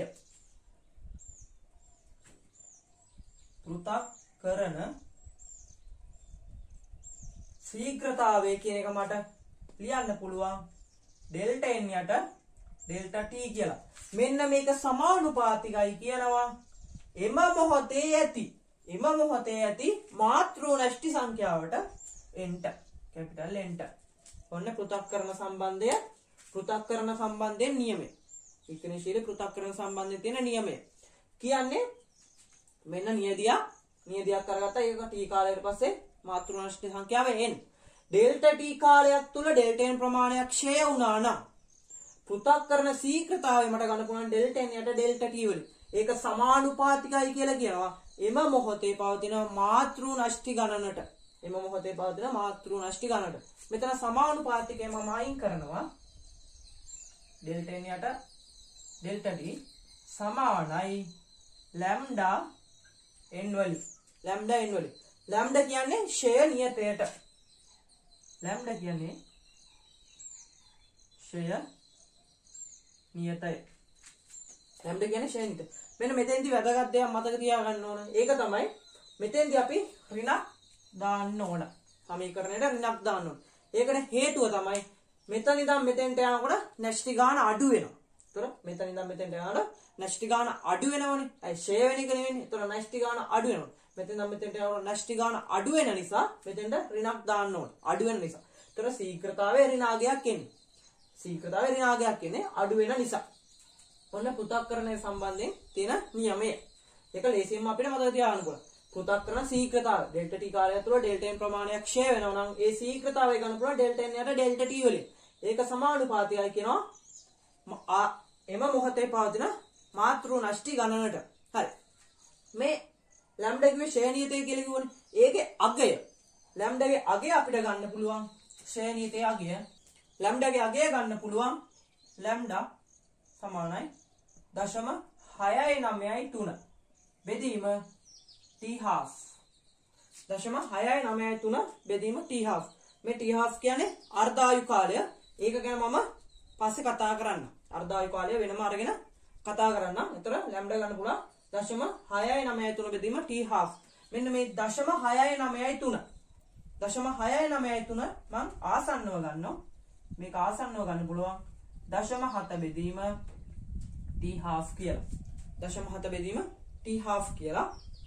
ඒතර ලැම්ඩාගේ අගය මම ආසන්නව ගන්නවා 0.7 බෙදීම t half කියලා. ඔන්න ලැම්ඩා ගන්න විදිය. හරි ඊළඟ කතා කරන් තියෙන්නේ ආරම්භක මාතෘ නෂ්ටි සංඛ්‍යාව සහ t කාලයක් ගියාට පස්සේ ඉතුරු වෙලා තියෙන මාතෘ නෂ්ටි සංඛ්‍යාව අතර සම්බන්ධය ගැන. හරි මම කලිනුත් කිව්වා ආරම්භක මාතෘ නෂ්ටි සංඛ්‍යාව t සමාන බිඳුවේදී මාතෘ නෂ්ටි සංඛ්‍යාව n0 සහ යම් කාලයක් ගියාට පස්සේ t කාලයක් ගියාට පස්සේ ඉතුරු වෙලා තියෙන මාතෘ නෂ්ටි සංඛ්‍යාව n. ආරම්භක මාතෘ නෂ්ටි සංඛ්‍යාව n0 t කාලයක් ගියාට පස්සේ ඉතුරු වෙලා තියෙන මාතෘ නෂ්ටි සංඛ්‍යාව n. මේ අතර සම්බන්ධය ගන්න පුළුවන් කැපිටල් N සමානයි n0 වතාවක් e ඍණ ලැම්ඩා t වලින්. හරි. මෙතනින් එන්නේ t කාලයකට පස්සේ ඉතුරු වෙලා තියෙන මාතෘ නෂ්ටි සංඛ්‍යාව. ඊළඟට සක්‍රියතාවය ගැන අපි ඊට පස්සේ කතා කරමු. ඊට කලින් අර්ධ ආයු කාලය ගැන ටිකක් කතා කරමු. අර්ධ ආයු කාලය අපි සංකේතවත් කරන්නේ t half වලින්. මෙන්න අර්ධ ආයු කාලය කියන්නේ කිසියම් මොහොතක ද්‍රව්‍ය සාම්පලයක තිබෙන විකිරණශීලී පරමාණු ගණන කිසියම් මොහොතක ද්‍රව්‍ය සාම්පලයක තිබෙන විකිරණශීලී පරමාණු ගණන ඉන් හරි අඩක් වීමට ගතවන කාලයට කියනවා අපි අර්ධ ආයු කාලය කියලා. අර්ධ ආයු කාලය කියන්නේ කිසියම් මොහොතක ද්‍රව්‍ය සාම්පලයක මොන හරි අවස්ථාවක ද්‍රව්‍ය සාම්පලයක තිබෙන විකිරණශීලී පරමාණු ගණන ඉන් හරි අඩක් වීමට ඒකෙන් භාගයක් වීමට ගතවන කාලයට කියනවා අර්ධ ආයු කාලය කියලා. හරි. දැන් මම කාලයට එදිරිව පරමාණු ගණන ප්‍රස්ථාරගත කරෝති. ආරම්භක t සමාන බිඳුවේදී ආරම්භක පරමාණු ගණන n0. ඒතර මේක කාලය වැය වෙන්න මේ පරමාණු ගණන අඩු වෙනවා. මෙන්න මේ විදිහට. අඩු වෙනවා තියෙන පරමාණු ගණන. ඊට පස්සේ මෙන්න මේ ආරම්භක පරමාණු ගණන තිබෙන මේකේ තියෙන ආරම්භක විකිරණශීලී පරමාණු ගණන. දැන් මේක ආරම්භයේ n0 නේ. ඒක අර්ධයක් වීමට. මේක භාගයක් වෙන්න. එතකොට n0 බෙදීම 2ක් වෙන්න. මේක භාගයක් වෙන්න ගතවන කාලයට මෙන්න මේකට අදාළ කාලයට කියනවා අපි අර්ධ ආයු කාලය t half කියලා. ඊළඟට දැන් අපි දැන් මේ n0 බෙදීම 2යි. ආයි ඒකෙනුත් භාගයක් උණයි කියන. එතකොට n0 බෙදීම 4ක් වෙනවා. එතකොට දැන් මේ භාගයක් වීමට ගතවන කාලය t half නේ. එතකොට මේ කාලය වෙන්නේ t half. එතකොට මෙතෙන්ට එනකොට 2යි t half වෙනවා. ඔන්න අර්ධ ආයු කාලය කියන්නේ. අර්ධ ආයු කාලය සරලව කියන්නේ මූලද්‍රව්‍ය සාම්පලයක විකිරණශීලී පරමාණු ගණන ඉන් හරි අඩක් වීමට හරි අර්ධයක් වීමට ගතවන කාලයට කියනවා අර්ධ ආයු කාලය කියලා. ඒක තමයි මම අර කලින් සමීකරණය ගත්තේ. ලැම්ඩා සමානයි 0.7 බෙදීම t half. මෙන්න මෙතන t half ට අපි ආදේශ කරන්නේ ආර්ධායු කාලය කියන එක. ආර්ධායු කාලය කියන එක තමයි මේ මම කියලා දුන්නේ. හරි, අපි ඊළඟට මේ සක්‍රියතාවය ගැන කතා කරමු. සක්‍රියතාවය. සක්‍රියතාවය. මේ සක්‍රියතාවයේ SI එකකයේ බෙකර. සක්‍රියතාවයේ SI එකකයේ බෙකර BQ. BQ. මේක මොතරම් මතක තියන්න සක්‍රියතාවයේ SI එකකයේ බෙකරල් කියලා. සක්‍රියතාවයේ SI එකකයට කලින් සක්‍රියතාවයේ SI එකකට SI එකකේ එන කලින් මැන්නේ කියුරි වලින්. කියුරි. C I වලින්. කියුරි වලින් තමයි බෙකර් සක්‍රියතාවයේ SI එකකේ එන කලින් මැන්නේ කියුරි වලින්. හරි. මොකක්ද මේ සක්‍රියතාවය කියන්නේ? සක්‍රියතාවය කියන්නේ තප්පරයකදී සිදුවන පෘථග්කරණ සංඛ්‍යාවට තමයි සක්‍රියතාවය කියලා කියන්නේ. සක්‍රියතාවය කියන්නේ තප්පරේ විකිරණශීලී මූලද්‍රව්‍යයක තප්පරයකට සිදුවන පෘථග්කරණ ප්‍රමාණයට. තප්පරයකදී සිදුවන පෘථග්කරණ සංඛ්‍යාවට කියනවා සක්‍රියතාවය කියලා. හරි. මේකෙදි ආරම්භක සක්‍රියතාවය A0 කියලා ගත්තොත් එහෙම කලින් වගේම t සමානයි බිඳුවේදී ආරම්භක සක්‍රියතාවය A0 කියලා ගත්තොත් එහෙම කාලය t කාලයක් ගියාට පස්සේ ඉතුරුලා තියෙන ඉතුරු සක්‍රියතාවය ඉතිරි සක්‍රියතාවය A නම් මේකේ අපිට සක්‍රියතාවය කියන එක ගන්න පුළුවන් A සමානයි A0 e ඍණ ලැම්ඩා t වලින් අර කලින් වගේම තමයි සක්‍රියතාවය කියන එක ගන්න පුළුවන් A සමානයි A0 වතාව e ඍණ ලැම්ඩා t වලින්. හරි. ඊළඟට දැන් මේ සක්‍රියතාවයේ මුල් අගයෙන් ඒත් හරිය දක්වීමට ගත වන කාලය ඒ එන්නේ අර්ධායු කාලයක්ම තමයි. මම කලින් කතා කරා අර්ධායු කාලයේදී කිව්වේ ආරම්භක නෂ්ටි සංඛ්‍යාව හරිය දක්වීමට ගත වන කාලය අර්ධායු කාලයක් කියලා කිව්වනේ. ඒ වගේම තමයි සක්‍රියතාවයත් ප්‍රස්ථාරගත කරොත් ඒකේ ආරම්භක සක්‍රියතාවය A0 නම් මෙන්න ඒකේ ප්‍රස්ථාරය ඒකත් අර්ධයක් වීමට සක්‍රියතාවය ඒකෙත් අර්ධයක් වීමට ගත වන කාලය වෙන්නේ අර්ධායු කාලයක්ම තමයි t half. එතකොට මෙතන ආය අර්ධයක් වෙනකොට A0 බෙදීම 4යි ඒකට ගත වන කාලය එතකොට 2යි t half. ඔන්න සක්‍රියතාවය කියන එකයි අර්ධායු කාලය අතර සම්බන්ධය. ඊළඟට අපිට මතක තියාගන්න ඕන විකිරණ මාත්‍රාව මනින ඒකකය. විකිරණ මාත්‍රාව.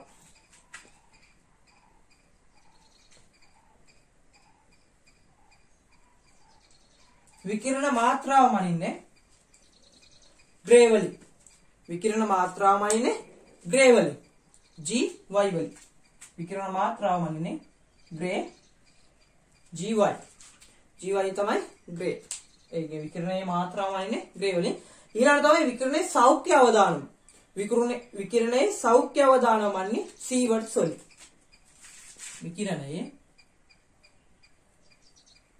විකිරණයේ සෞඛ්‍ය අවදානම. විකිරණයේ සෞඛ්‍ය අවදානම මනින්නේ සීවර්ඩ්ස් වලින්. S V වලින්. සීවර්ඩ්ස්. මේ සීවර්ඩ්ස් කියන එකම අපිට ගන්න පුළුවන් ජූල් කිලෝග්‍රෑමයට ඒකකින් ගන්න පුළුවන්. ජූල් කිලෝග්‍රෑමයට කියන ඒකකින් ගන්න පුළුවන් විකිරණයේ සෞඛ්‍ය අවදානම කියන එක සීවර්ඩ්ස් කියන එක. හරි. ඔන්න සක්‍රියතාවය ගැන කතා කරා. විකිරණශීලීතාවයේ ඔක්කොම ටික ඉවරයි. හරි. එහෙනම් අපි ඊළඟට දැන් මේ පදාර්ථ හා විකිරණ පාඩමේ ෂෝට් නෝට් එක ඉවරයි. ෂෝට් නෝට් එක කතා කරා. දැන් මේකෙන් මේ කොටසෙන් මේ ටිකෙන් සාමාන්‍ය 85ක් 90ක් කවර් වෙලා තියෙනවා. තියරි දැන් ෂෝට් නෝට් එක යන්නේ මම කරේ. ඒතර 100ක් කවර් කරන්න අමාරුයි ෂෝට් නෝට් එකකින් 80ක් 90ක් විතර කවර් වෙලා තියෙනවා. හරි. ඊළඟට අපි මේ පදාර්ථ හා විකිරණ පාඩමේ මෙමරි මැප් එක කොහොමද හදාගන්නේ කියලා ඊළඟට කතා කරමු. හරි. එහෙනම් අපි දැන් පදාර්ථ හා විකිරණ පාඩමේ මෙමරි මැප් එක නිර්මාණය කරමු. හරි. මුලින්ම මම කිව්වා විකිරණ ක්ෂමතාවය ගැනයි විකිරණයේ තීව්‍රතාවය ගැන. මුලින්ම කතා කරේ විකිරණයේ ක්ෂමතාවය ගැනයි විකිරණයේ තීව්‍රතාවය ගැන. ඒතර ක්ෂමතාවය ක්ෂමතාවය P කියන එක මට ගන්න පුළුවන්. ක්ෂමතාවය P කියන එක මට ගන්න පුළුවන් E බෙදීම T වලින්. E බෙදීම T. තප්පරයකදී පිටවන ශක්තිය. ක්ෂමතාවය P සමාන E බෙදීම T. තීව්‍රතාවය I කියන එක. තීව්‍රතාවය I කියන එක මට ගන්න පුළුවන් E බෙදීම AT වලින්. එහෙම නැත්නම් I කියන එක ලියන්න පුළුවන් P බෙදීම A වලින්. ක්ෂමතාවය බෙදීම වර්ග ඵලයෙන්. මේක ක්ෂමතාවය, මේක තීව්‍රතාවය.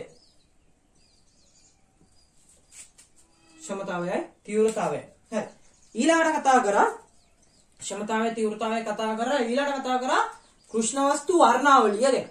කෘෂ්ණ වස්තු වර්ණාවලිය. මෙන්න තරංගායාමයේ ලැම්ඩාත් එක්ක මෙතන E ලැම්ඩා. මේ E ලැම්ඩා ගැන මම කතා කරා. E ලැම්ඩා කියන්නේ ඒකක තරංගායාමයකට විකිරණ ශක්ති තීව්‍රතාවය. ඒකක තරංගායාමයක් වෙන්න ඕන. හරි. එතකොට මෙතන මේක අපි නැනෝමීටර් වලින් එතකොට මෙතෙන්ට එන්නේ ඒකක එන්නේ නැනෝමීටරයට වොට් වර්ග මීටරයට. නැනෝමීටරයට වොට් වර්ග මීටරයට කියන එක. හරි. මේකෙදි මෙන්න මෙතෙන්ට අදාළ උපරිම තීව්‍රතාවයට අදාළ තරංගායාමය ලැම්ඩා m කියලා හැඳින්වෙවුවා. උපරිම තීව්‍රතාවයට අදාළ තරංගායාම. උපරිම තීව්‍රතාවයට අදාළ තරංගායාමයට ලැම්ඩා m කියලා ගත්තා. මේක මම උෂ්ණත්වය T1 කියලා ගත්තොත් එහෙම උෂ්ණත්වය වැඩි කරන්න මේකේ ප්‍රස්ථාරය මෙහෙම වෙනවායි කියලා කිව්වා. එතකොට මේක T2 මේක T3. උෂ්ණත්වය උෂ්ණත්වය අඩු කරගෙන යනකොට වැඩිම උෂ්ණත්වයක් තියෙන T1 T2 T3 උෂ්ණත්වය අඩු කරනකොට තරංගායාමය වැඩි වෙනවායි කියලා කිව්වා. තරංගායාමය අඩු වෙන. එතකොට T1 කියන එක වැඩි T2 T3 ඔන්න උෂ්ණත්වය හරි. මේ තියෙන්නේ වර්ණාවලිය කෘෂ්ණ වස්තු වර්ණාවලිය. කෘෂ්ණ වස්තු වර්ණාවලිය. හරි. ඊළඟට අපි කතා කරා කෘෂ්ණ වස්තු වර්ණාවලියෙන් පස්සේ අපි කතා කරා ස්ටෙෆාන් නියමය ගැන. ස්ටෙෆාන් නියමය මම කිව්වා කෘෂ්ණ වස්තු සඳහා තමයි මේ ස්ටෙෆාන් නියමය අපි යොදාගන්නේ. ස්ටෙෆාන් නියමය E සමානයි සිග්මා T4. මේ E කියන්නේ මොකක්ද කියලා කතා කරා. ඒ කියන්නේ ඒකක වර්ගඵලයකදී ඒකක වර්ගඵලය තුලින් තප්පරයකදී ගමන් කරන මුළු විකිරණ ශක්තියට. හරි. E සමානයි සිග්මා T4. P ගන්න පුළුවන්. ක්ෂමතාවය ගන්න P සමානයි සිග්මා A T4 කියලා. හරි. මේක දැන් කෘෂ්ණ නොවන වස්තුවක් සඳහා මේ කෘෂ්ණ වස්තුව සඳහා ස්ටෙෆාන් නියමයේ කෘෂ්ණ නොවන වස්තුව සඳහා මම විකිරණ විමෝචනයේදී ගන්න පුළුවන්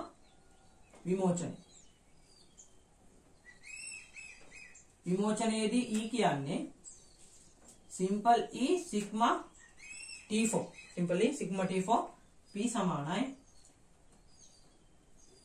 E සිග්මා A T4 ඔය විමෝචනය. ඊළඟට අවශෝෂණයේදී මේ E කියන්නේ පෘෂ්ඨික විමෝචකතාවය. අවශෝෂණයේදී E කියන්නේ A සිග්මා T4. ඒ කියන්නේ පෘෂ්ඨික අවශෝෂකතාවය. P සමානයි A සිග්මා A T4. ඔන්න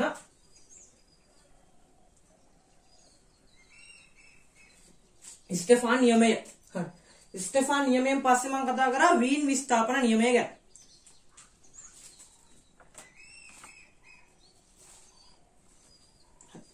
ඊළඟ කතා වීන් විස්ථාපන නියමය.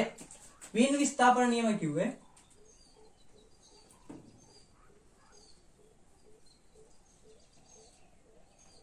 වීන් විස්ථාපන නියමයෙන් කිව්වේ lambda mt සමානයි c. lambda mt සමානයි c කියලා. ඊළාට ප්ලාන්ක් කල්පිතය ගැන කතා කරා. ප්ලාන්ක් කල්පිතය. ප්ලාන්ක් කල්පිතය ගැන කතා කරා. ප්ලාන්ක් කල්පිතයේදී කිව්වේ n වන ශක්ති මට්ටම. n වන ශක්ති මට්ටමේ ශක්තිය ගන්න පුළුවන් En සමානයි nhf වලින්. nhf වලින් ගන්න පුළුවන් කියලා කිව්වා. හරි. ඊළඟට වැදගත්ම එක තමයි අපි කතා කරා ප්‍රකාශ විද්‍යුත් ආචරණය ගැන. ප්‍රකාශ විද්‍යුත් ආචරණය. ප්‍රකාශ විද්‍යුත් ආචරණයේදී මම කිව්වා ලෝහ පෘෂ්ඨ වලින් ඉලෙක්ට්‍රෝන ගැලවීමේ ක්‍රියාවලිය කියලා. මෙතෙන්දී අපිට වැදගත් කාරණා හතරක් ගැන කතා කරා මම. ෆයි කාර්යශිතය ගැන කතා කරා. ඊළඟට දේහලීය සංඛ්‍යාතය ගැන කතා කරා. f0 දේහලීය තරංගායාමය ගැන කතා කරා. ඊළඟට කතා කරා නැවතුම් විභවය vs ගැන කතා කරා. හරි. මම කිව්වා ලෝහ පෘෂ්ඨයක් මත ආලෝකය පතනය වුණාට පස්සේ ඒකේ ඉලෙක්ට්‍රෝන ගැලවීමේ ක්‍රියාවලියනේ ප්‍රකාශ විද්‍යුත් ආචරණය කියලා කියන්නේ. එතන මේකට පතිත ශක්තිය hf නම් ඉලෙක්ට්‍රෝනයක් ගැලවීමට අවශ්‍ය ශක්තිය phi කාර්යශිතයට සමාන නම් මේකෙන් ඉලෙක්ට්‍රෝන ගැලවිලා යනකොට ඒකට ලැබෙන උපරිම චාලක ශක්තිය kmax කියලා ගත්තා. එතන මේ අතර සම්බන්ධය දැන් මම කිව්වා phi කියන්නේ ඉලෙක්ට්‍රෝන ගලවන්න පමණක් අවශ්‍ය ශක්තියනේ. ඒකට අදාළ සංඛ්‍යාතයට තමයි දේහලීය සංඛ්‍යාතය කියලා කිව්වේ. එතකොට මට phi කියන එක ගන්න පුළුවන් කිව්වා hf0 වලින්. එහෙම නැත්නම් hc යට lambda නෝට් වලින් ගන්න පුළුවන්. ඊළාට මම කිව්වා දැන් kmax කියන එක ගන්න පුළුවන්. මෙතෙන්දී hf මේ ශක්තියට වෙන්නේ ඉලෙක්ට්‍රෝනේ ගලවන්න වැයෙන ශක්තියයි චාලක ශක්තිය එකතුවනේ. එතනින් මම ගත්තා kmax සමානයි hf ඍණ phi කියලා. kmax සමානයි hf ඍණ phi. මේ kmax කියන එක මට ලියන්න පුළුවන් ඕන භාගයක් mv max ගේ වර්ගය සමානයි hf වෙනකොට ඕන hc යට lambda ඍණ phi කියලා දාන්න පුළුවන්. හරි. ඊළඟට මම කිව්වා නැවතුම් විභවය කියලා. නැවතුම් විභවය කියන්නේ නැවතුම් විභවයේදී කිව්වේ කැතෝඩය. වෙන කැතෝඩය වෙන ඇනෝඩය. එතන මේ ඇනෝඩේ කැතෝඩයේ ඉඳන් නිකුත් වන ඉලෙක්ට්‍රෝන ඇනෝඩයට යාම නවත්වන්න දෙන්න ඕන විභවයට තමයි මම කිව්වේ නැවතුම් විභවය vs කියලා. එතකොට මෙතෙන්දී චාලක ශක්ති හානිය ආරම්භක චාලක ශක්තිය k නම් kmax නම් මේ චාලක ශක්තිය හානිය සමාන වෙනවා කිව්වා විද්‍යුත් ශ්‍රේෂ්ඨය මගින් කළ කාර්යයට. kmax සමාන වෙනවා evs වලට. එතකොට මෙතෙන්දී ආවමට kmax සමානයි evs කියලා. kmax සමානයි evs. එතකොට මේ kmax එකයි මේ evs එකයි සමාන කරාම evs සමානයි hf ඍණ phi කියලා ආවා. මෙතෙන්දී මම ප්‍රස්ථාරයක් ඇඳා නැවතුම් විභවයට සංඛ්‍යාතත් එක්ක නැවතුම් විභවය වෙනස් වෙන විදිය.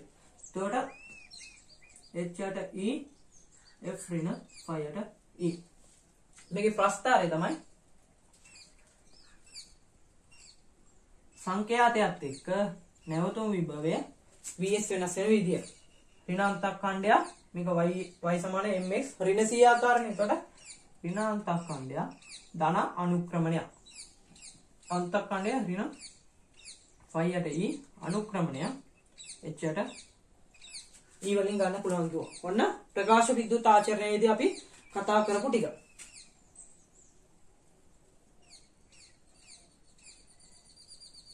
හරි. අපි ඊළඟට කතා කරා ඩී බ්‍රොග්ලි කල්පිතය ගැන. ඩී බ්‍රොග්ලි මේ ටික ප්‍රකාශ විද්‍යුත් ආචරණය.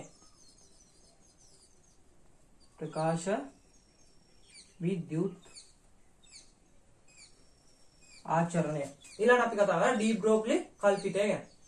ඩී බ්‍රොග්ලි තරංගායාමය. එතෙන්දී ඩී බ්‍රොග්ලි කල්පිතයේදී අපි කතා කරා ඩී බ්‍රොග්ලි තරංගායාමයක් ගැන. ඩී බ්‍රොග්ලි කල්පිතය. ඩී බ්‍රොග්ලි කල්පිතයේදී කිව්වේ ඩී බ්‍රොග්ලි තරංගායාමයේ ලැම්ඩා සමානයි කිව්වා h යට p ක්ෂමතාවයට. h යට p. ඒ කියන්නේ තරංගායාමයේ ක්ෂමතාවයට ප්‍රතිලෝමව සමානුපාතික වෙනවායි කියලා කිව්වා. ඒක ලියන්න පුළුවන් අපිට. h යට m v වලින්. හරි. ඔය ඩී බ්‍රොග්ලි කල්පිතේ.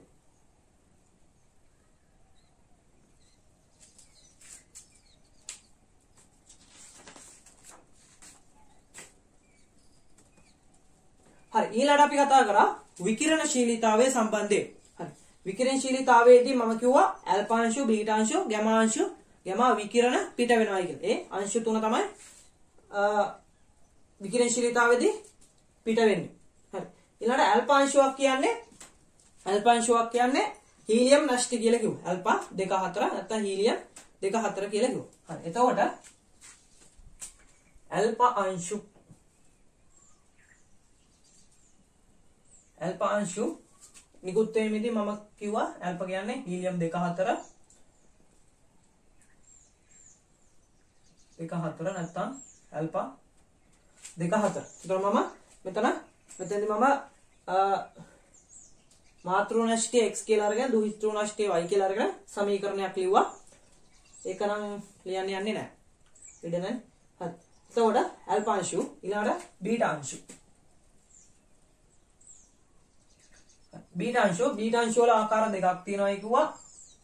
බීටා මයිනස් බීටා ප්ලස් කියලා. බීටා මයිනස් කියන්නේ ඉලෙක්ට්‍රෝන වලට. බීටා මයිනස් කිව්වේ ඉලෙක්ට්‍රෝන වලට. ඉන්න එක බිඳුව ඉලෙක්ට්‍රෝන වලට. බීටා ප්ලස් කිව්වේ ඉලෙක්ට්‍රෝනේ ප්‍රතිඅංශුවට. ඉලෙක්ට්‍රෝන අනේක බිඳුව ඉලෙක්ට්‍රෝනේ ප්‍රතිඅංශුවට. හරි. මෙතෙන්දී අපි වැදගත් ඒවා කතා කරා බීටා අංශු. බීටා මයිනස් පිට වෙනකොට මෙන්න මේ ප්‍රති ඉලෙක්ට්‍රෝන නියුට්‍රිනෝවා පිට වෙනවා කියලා. ඊළඟට බීටා ප්ලස් පිට වෙනකොට ඉලෙක්ට්‍රෝන නියුට්‍රිනෝවා පිට වෙනවා කියලා කිව්වා. හරි. ඊළඟට ගැමා කිරණ. ගැමා විකිරණ. ගැමා කිරණ පිට වෙනකොට මේකෙදී නෂ්ටීය වෙනසක් සිදු වෙන්නේ නැහැ කිව්වා. ශක්තිය විතරක් අඩු වෙනවායි කියලා කිව්වා. මෙතනින් ශක්තිය අඩු වෙනවා.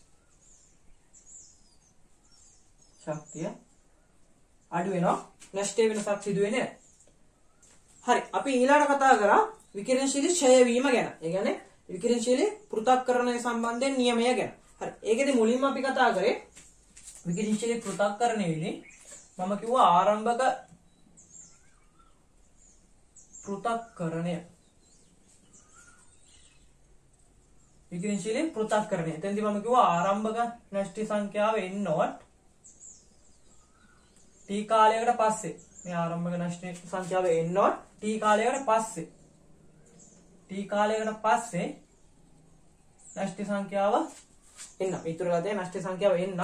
ඊළඟට මම කිව්වා ඩෙල්ටා t කාලයකට පස්සේ ඩෙල්ටා n ප්‍රමාණයක් ක්ෂය වෙලා නම් ඩෙල්ටා t කාලයකට පස්සේ ඩෙල්ටා n ප්‍රමාණයක් ක්ෂය වෙනවා නම් මට පෘථක්කරණ ශීඝ්‍රතාවය ඩෙල්ටා n යට ඩෙල්ටා t කියන එක සමානුපාතිකයි කිව්වා එම මොහොතේ තියෙන මාතෘ නෂ්ටි සංඛ්‍යාව. එම මොහොතේ තියෙන මාතෘ නෂ්ටි සංඛ්‍යාව n කියන එකට. එතකොට මම මෙතෙන්දී ගත්ත ඩෙල්ටා n යට ඩෙල්ටා t කියන එක සමානයි ඍණ ලැම්ඩා n කියලා. ඍණ ලැම්ඩා n ලැම්ඩා කියන්නේ ක්ෂය නීතිය. ඍණ දැම්මේ නෂ්ටි අඩු වෙන නිසා, ක්ෂය වෙන නිසා. හරි. එතකොට ලැම්ඩා කියන එක මට ගන්න පුළුවන් කිව්වා. ලැම්ඩා කියන්නේ 0.693 බෙදීම අර්ධායු කාලය t half. ඒක ආසන්නව සමානයි කියලා ගත්තා අපි 0.7 බෙදීම t half වලට. 0.7 බෙදීම t half වලට. ඊළඟට අපි කතා කරා මෙතන ඉඳන් මෙතෙන්ට ආරම්භක නෂ්ටි සංඛ්‍යාව n0 වල ඉඳන් t කාලයට පස්සේ ඉතුරු වෙලා තියෙන නෂ්ටි සංඛ්‍යාව n කියන එක ගන්න පුළුවන්. ඒ අතර සම්බන්ධය n සමානයි n0 වතාව e ඍණ ලැම්ඩා t වලින් ගන්න පුළුවන්. n සමානයි n0 වතාව e ඍණ n සමානයි n0 වතාව e ඍණ ලැම්ඩා t වලින් ගන්න පුළුවන් කියලා කිව්වා. හරි. ඊළඟට අපි කතා කරා අර්ධායු කාලය ගැන. අර්ධායු කාලයක් කියන්නේ කාලයත් එක්ක නෂ්ටි සංඛ්‍යාව ප්‍රස්ථාරගත කරොත් ආරම්භක නෂ්ටි සංඛ්‍යාව අර්ධයක් වීමට ගතවන කාලය. හරි අඩක් වීමට ගතවන කාලයට කිව්වා අපි අර්ධායු කාලය කියලා. n0 බෙදීම 2 මෙන්න මේකට අදාළ කාලයට කිව්වා අපි t half කියලා. ඔන්න අර්ධායු කාලය. ඊළඟට අපි කතා කරා සක්‍රියතාවය ගැන.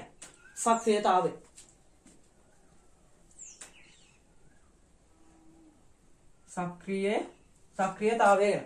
සක්‍රියතාවය කියන්නේ තප්පරයකදී සිදුවන පෘථග්කරණ සංඛ්‍යාව කියලා කිව්වා. සක්‍රියතාවය කියලා කියන්නේ තප්පරයකදී සිදුවන පෘථග්කරණ සංඛ්‍යාව කියලා කිව්වා. සක්‍රියතාවය අපි මනින්නේ බෙකරල් වලින් කියලා කිව්වා. ඊළඟට ඊට කලින් එකකගේ කියුරි කියලා කිව්වා. SI එක ගේන කලින් එකකගේ කියුරි.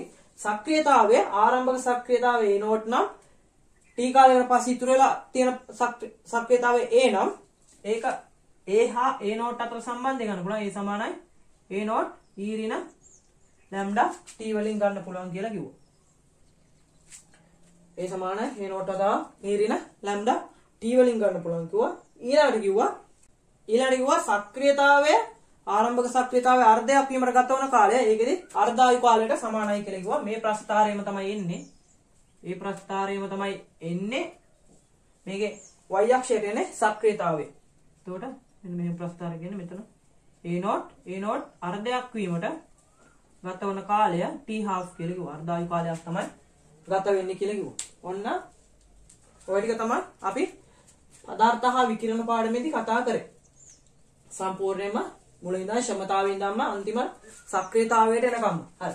මෙන්න තියෙනවා පදාර්ථ හා විකිරණ පාඩමේ සම්පූර්ණ මෙමරි මැප් එක. ෂෝට් නෝට් එක අපි කලින් කතා කරා. දැන් මේ තියෙන්නේ මෙමරි මැප් එක. මේ ටික අපි හොඳට මතක තියාගන්න පුළුවන්. මේ බෝඩ් එකේ තියෙන මේ ටික හොඳට මතක තියාගන්න පුළුවන් නම් MCQ ටිකයි පදාර්ථ හා විකිරණ පාඩමේ ඉන්නේ MCQ ටිකයි රචනා ප්‍රශ්නයයි බොහෝ දුරට ගොඩ දා ගන්න පුළුවන්. සම්පූර්ණයෙන් ගොඩ දා ගන්න පුළුවන්. මේ ටික අපි අධ්‍යයනය කරාම. හරි. එහෙනම් මම පදාර්ථ හා විකිරණ පාඩමේ ෂෝට් නෝට් එක මෙමරි මැප් එක හදලා ඉවරයි. කලින් මම කරලා දෙනවා විද්‍යුත් ශේෂ පාඩමේ ගුරුත්ව ශේෂ පාඩමේ ෂෝට් නෝට් එක මෙමරි මැප් එක පළවෙනි ඊට කරා. ඊළඟට කරා විද්‍යුත් ශේෂ පාඩමේ ෂෝට් නෝට් එක මෙමරි මැප් එකයි. ඒකත් හදුවා. ඊට පස්සේ චුම්බක ශේෂ පාඩමේ තුන්වෙනි ඊට කරේ. චුම්බක ශේෂ පාඩමේ ෂෝට් නෝට් එක මෙමරි මැප් එක හැදුවා. හතරවෙනි පාඩම තමයි පදාර්ථ හා විකිරණ පාඩමේ ෂෝට් නෝට් එක මෙමරි මැප් එක. මගේ කලින් වීඩියෝ එහෙම බැලුවේ නැත්තම් ඒවත් බලලා ඒ පාඩම් ටිකත් ගොඩ දාගෙන පදාර්ථ හා විකිරණ පාඩමේ මේකත් බලන්න. එතකොට මේ පාඩමත් 80ක් 90ක් විතර ගොඩ දා ගන්න පුළුවන්. ලේසියෙන්ම ගොඩ තමා ගන්න පුළුවන්. හරි. ඊළඟට කියන්න ඕන දැන් මම MCQ විවරණය කරන අපි තර්කානුකූල විවරණය කරන්න කොහොමද කියලා දුන්නා. ඒවත් බලන්න. ඊළඟට මම ඔය ප්‍රැක්ටිකල් දැනට දෙකක් කරලා තියෙනවා. පදාර්ථයේ යාන්ත්‍රික ගුණ පාඩමේ ජේග ක්‍රමයේ පෘෂ්ටිඝාතී හොයන ප්‍රැක්ටිකල් එකයි. ඊළඟට පොයිසේ සමීකරණය භාවිතයෙන් දුෂ්ටාවිතා සංගුණකයේ හොයන ප්‍රැක්ටිකල් එකයි මම මේ දෙක කරලා දෙනවා. මේ දෙකත් බැලුවේ නැත්නම් බලලා වීඩියෝ බලලා හොඳ නම් ලයික් කරන්න, කමෙන්ට් කරන්න, යාළුවන්ට බලන්න, ෂෙයා කරන්න. ඊළඟට කියනවා මගේ ෆිසික්ස් මාස්ටර් YouTube channel එක තාමත් subscribe කරේ නැත්නම් පහළ තියෙන රතු පාට subscribe button එක click කරලා ඒකම තියෙන bell icon එක click කරලා තියාගන්න. එතකොට මම අලුත් වීඩියෝ එකක් දාපු ගමන්ම ඒකේ notification එක බලා ගන්න පුළුවන්. හරි. එහෙනම් ඉස්සරහට මේ වගේ අලුත් වීඩියෝ එකක් සමගින් නැවත හමු වෙන බලාපොරොත්තු වෙන ඔබට සුබ දවසක් කියලා ප්‍රාර්ථනා කරනවා.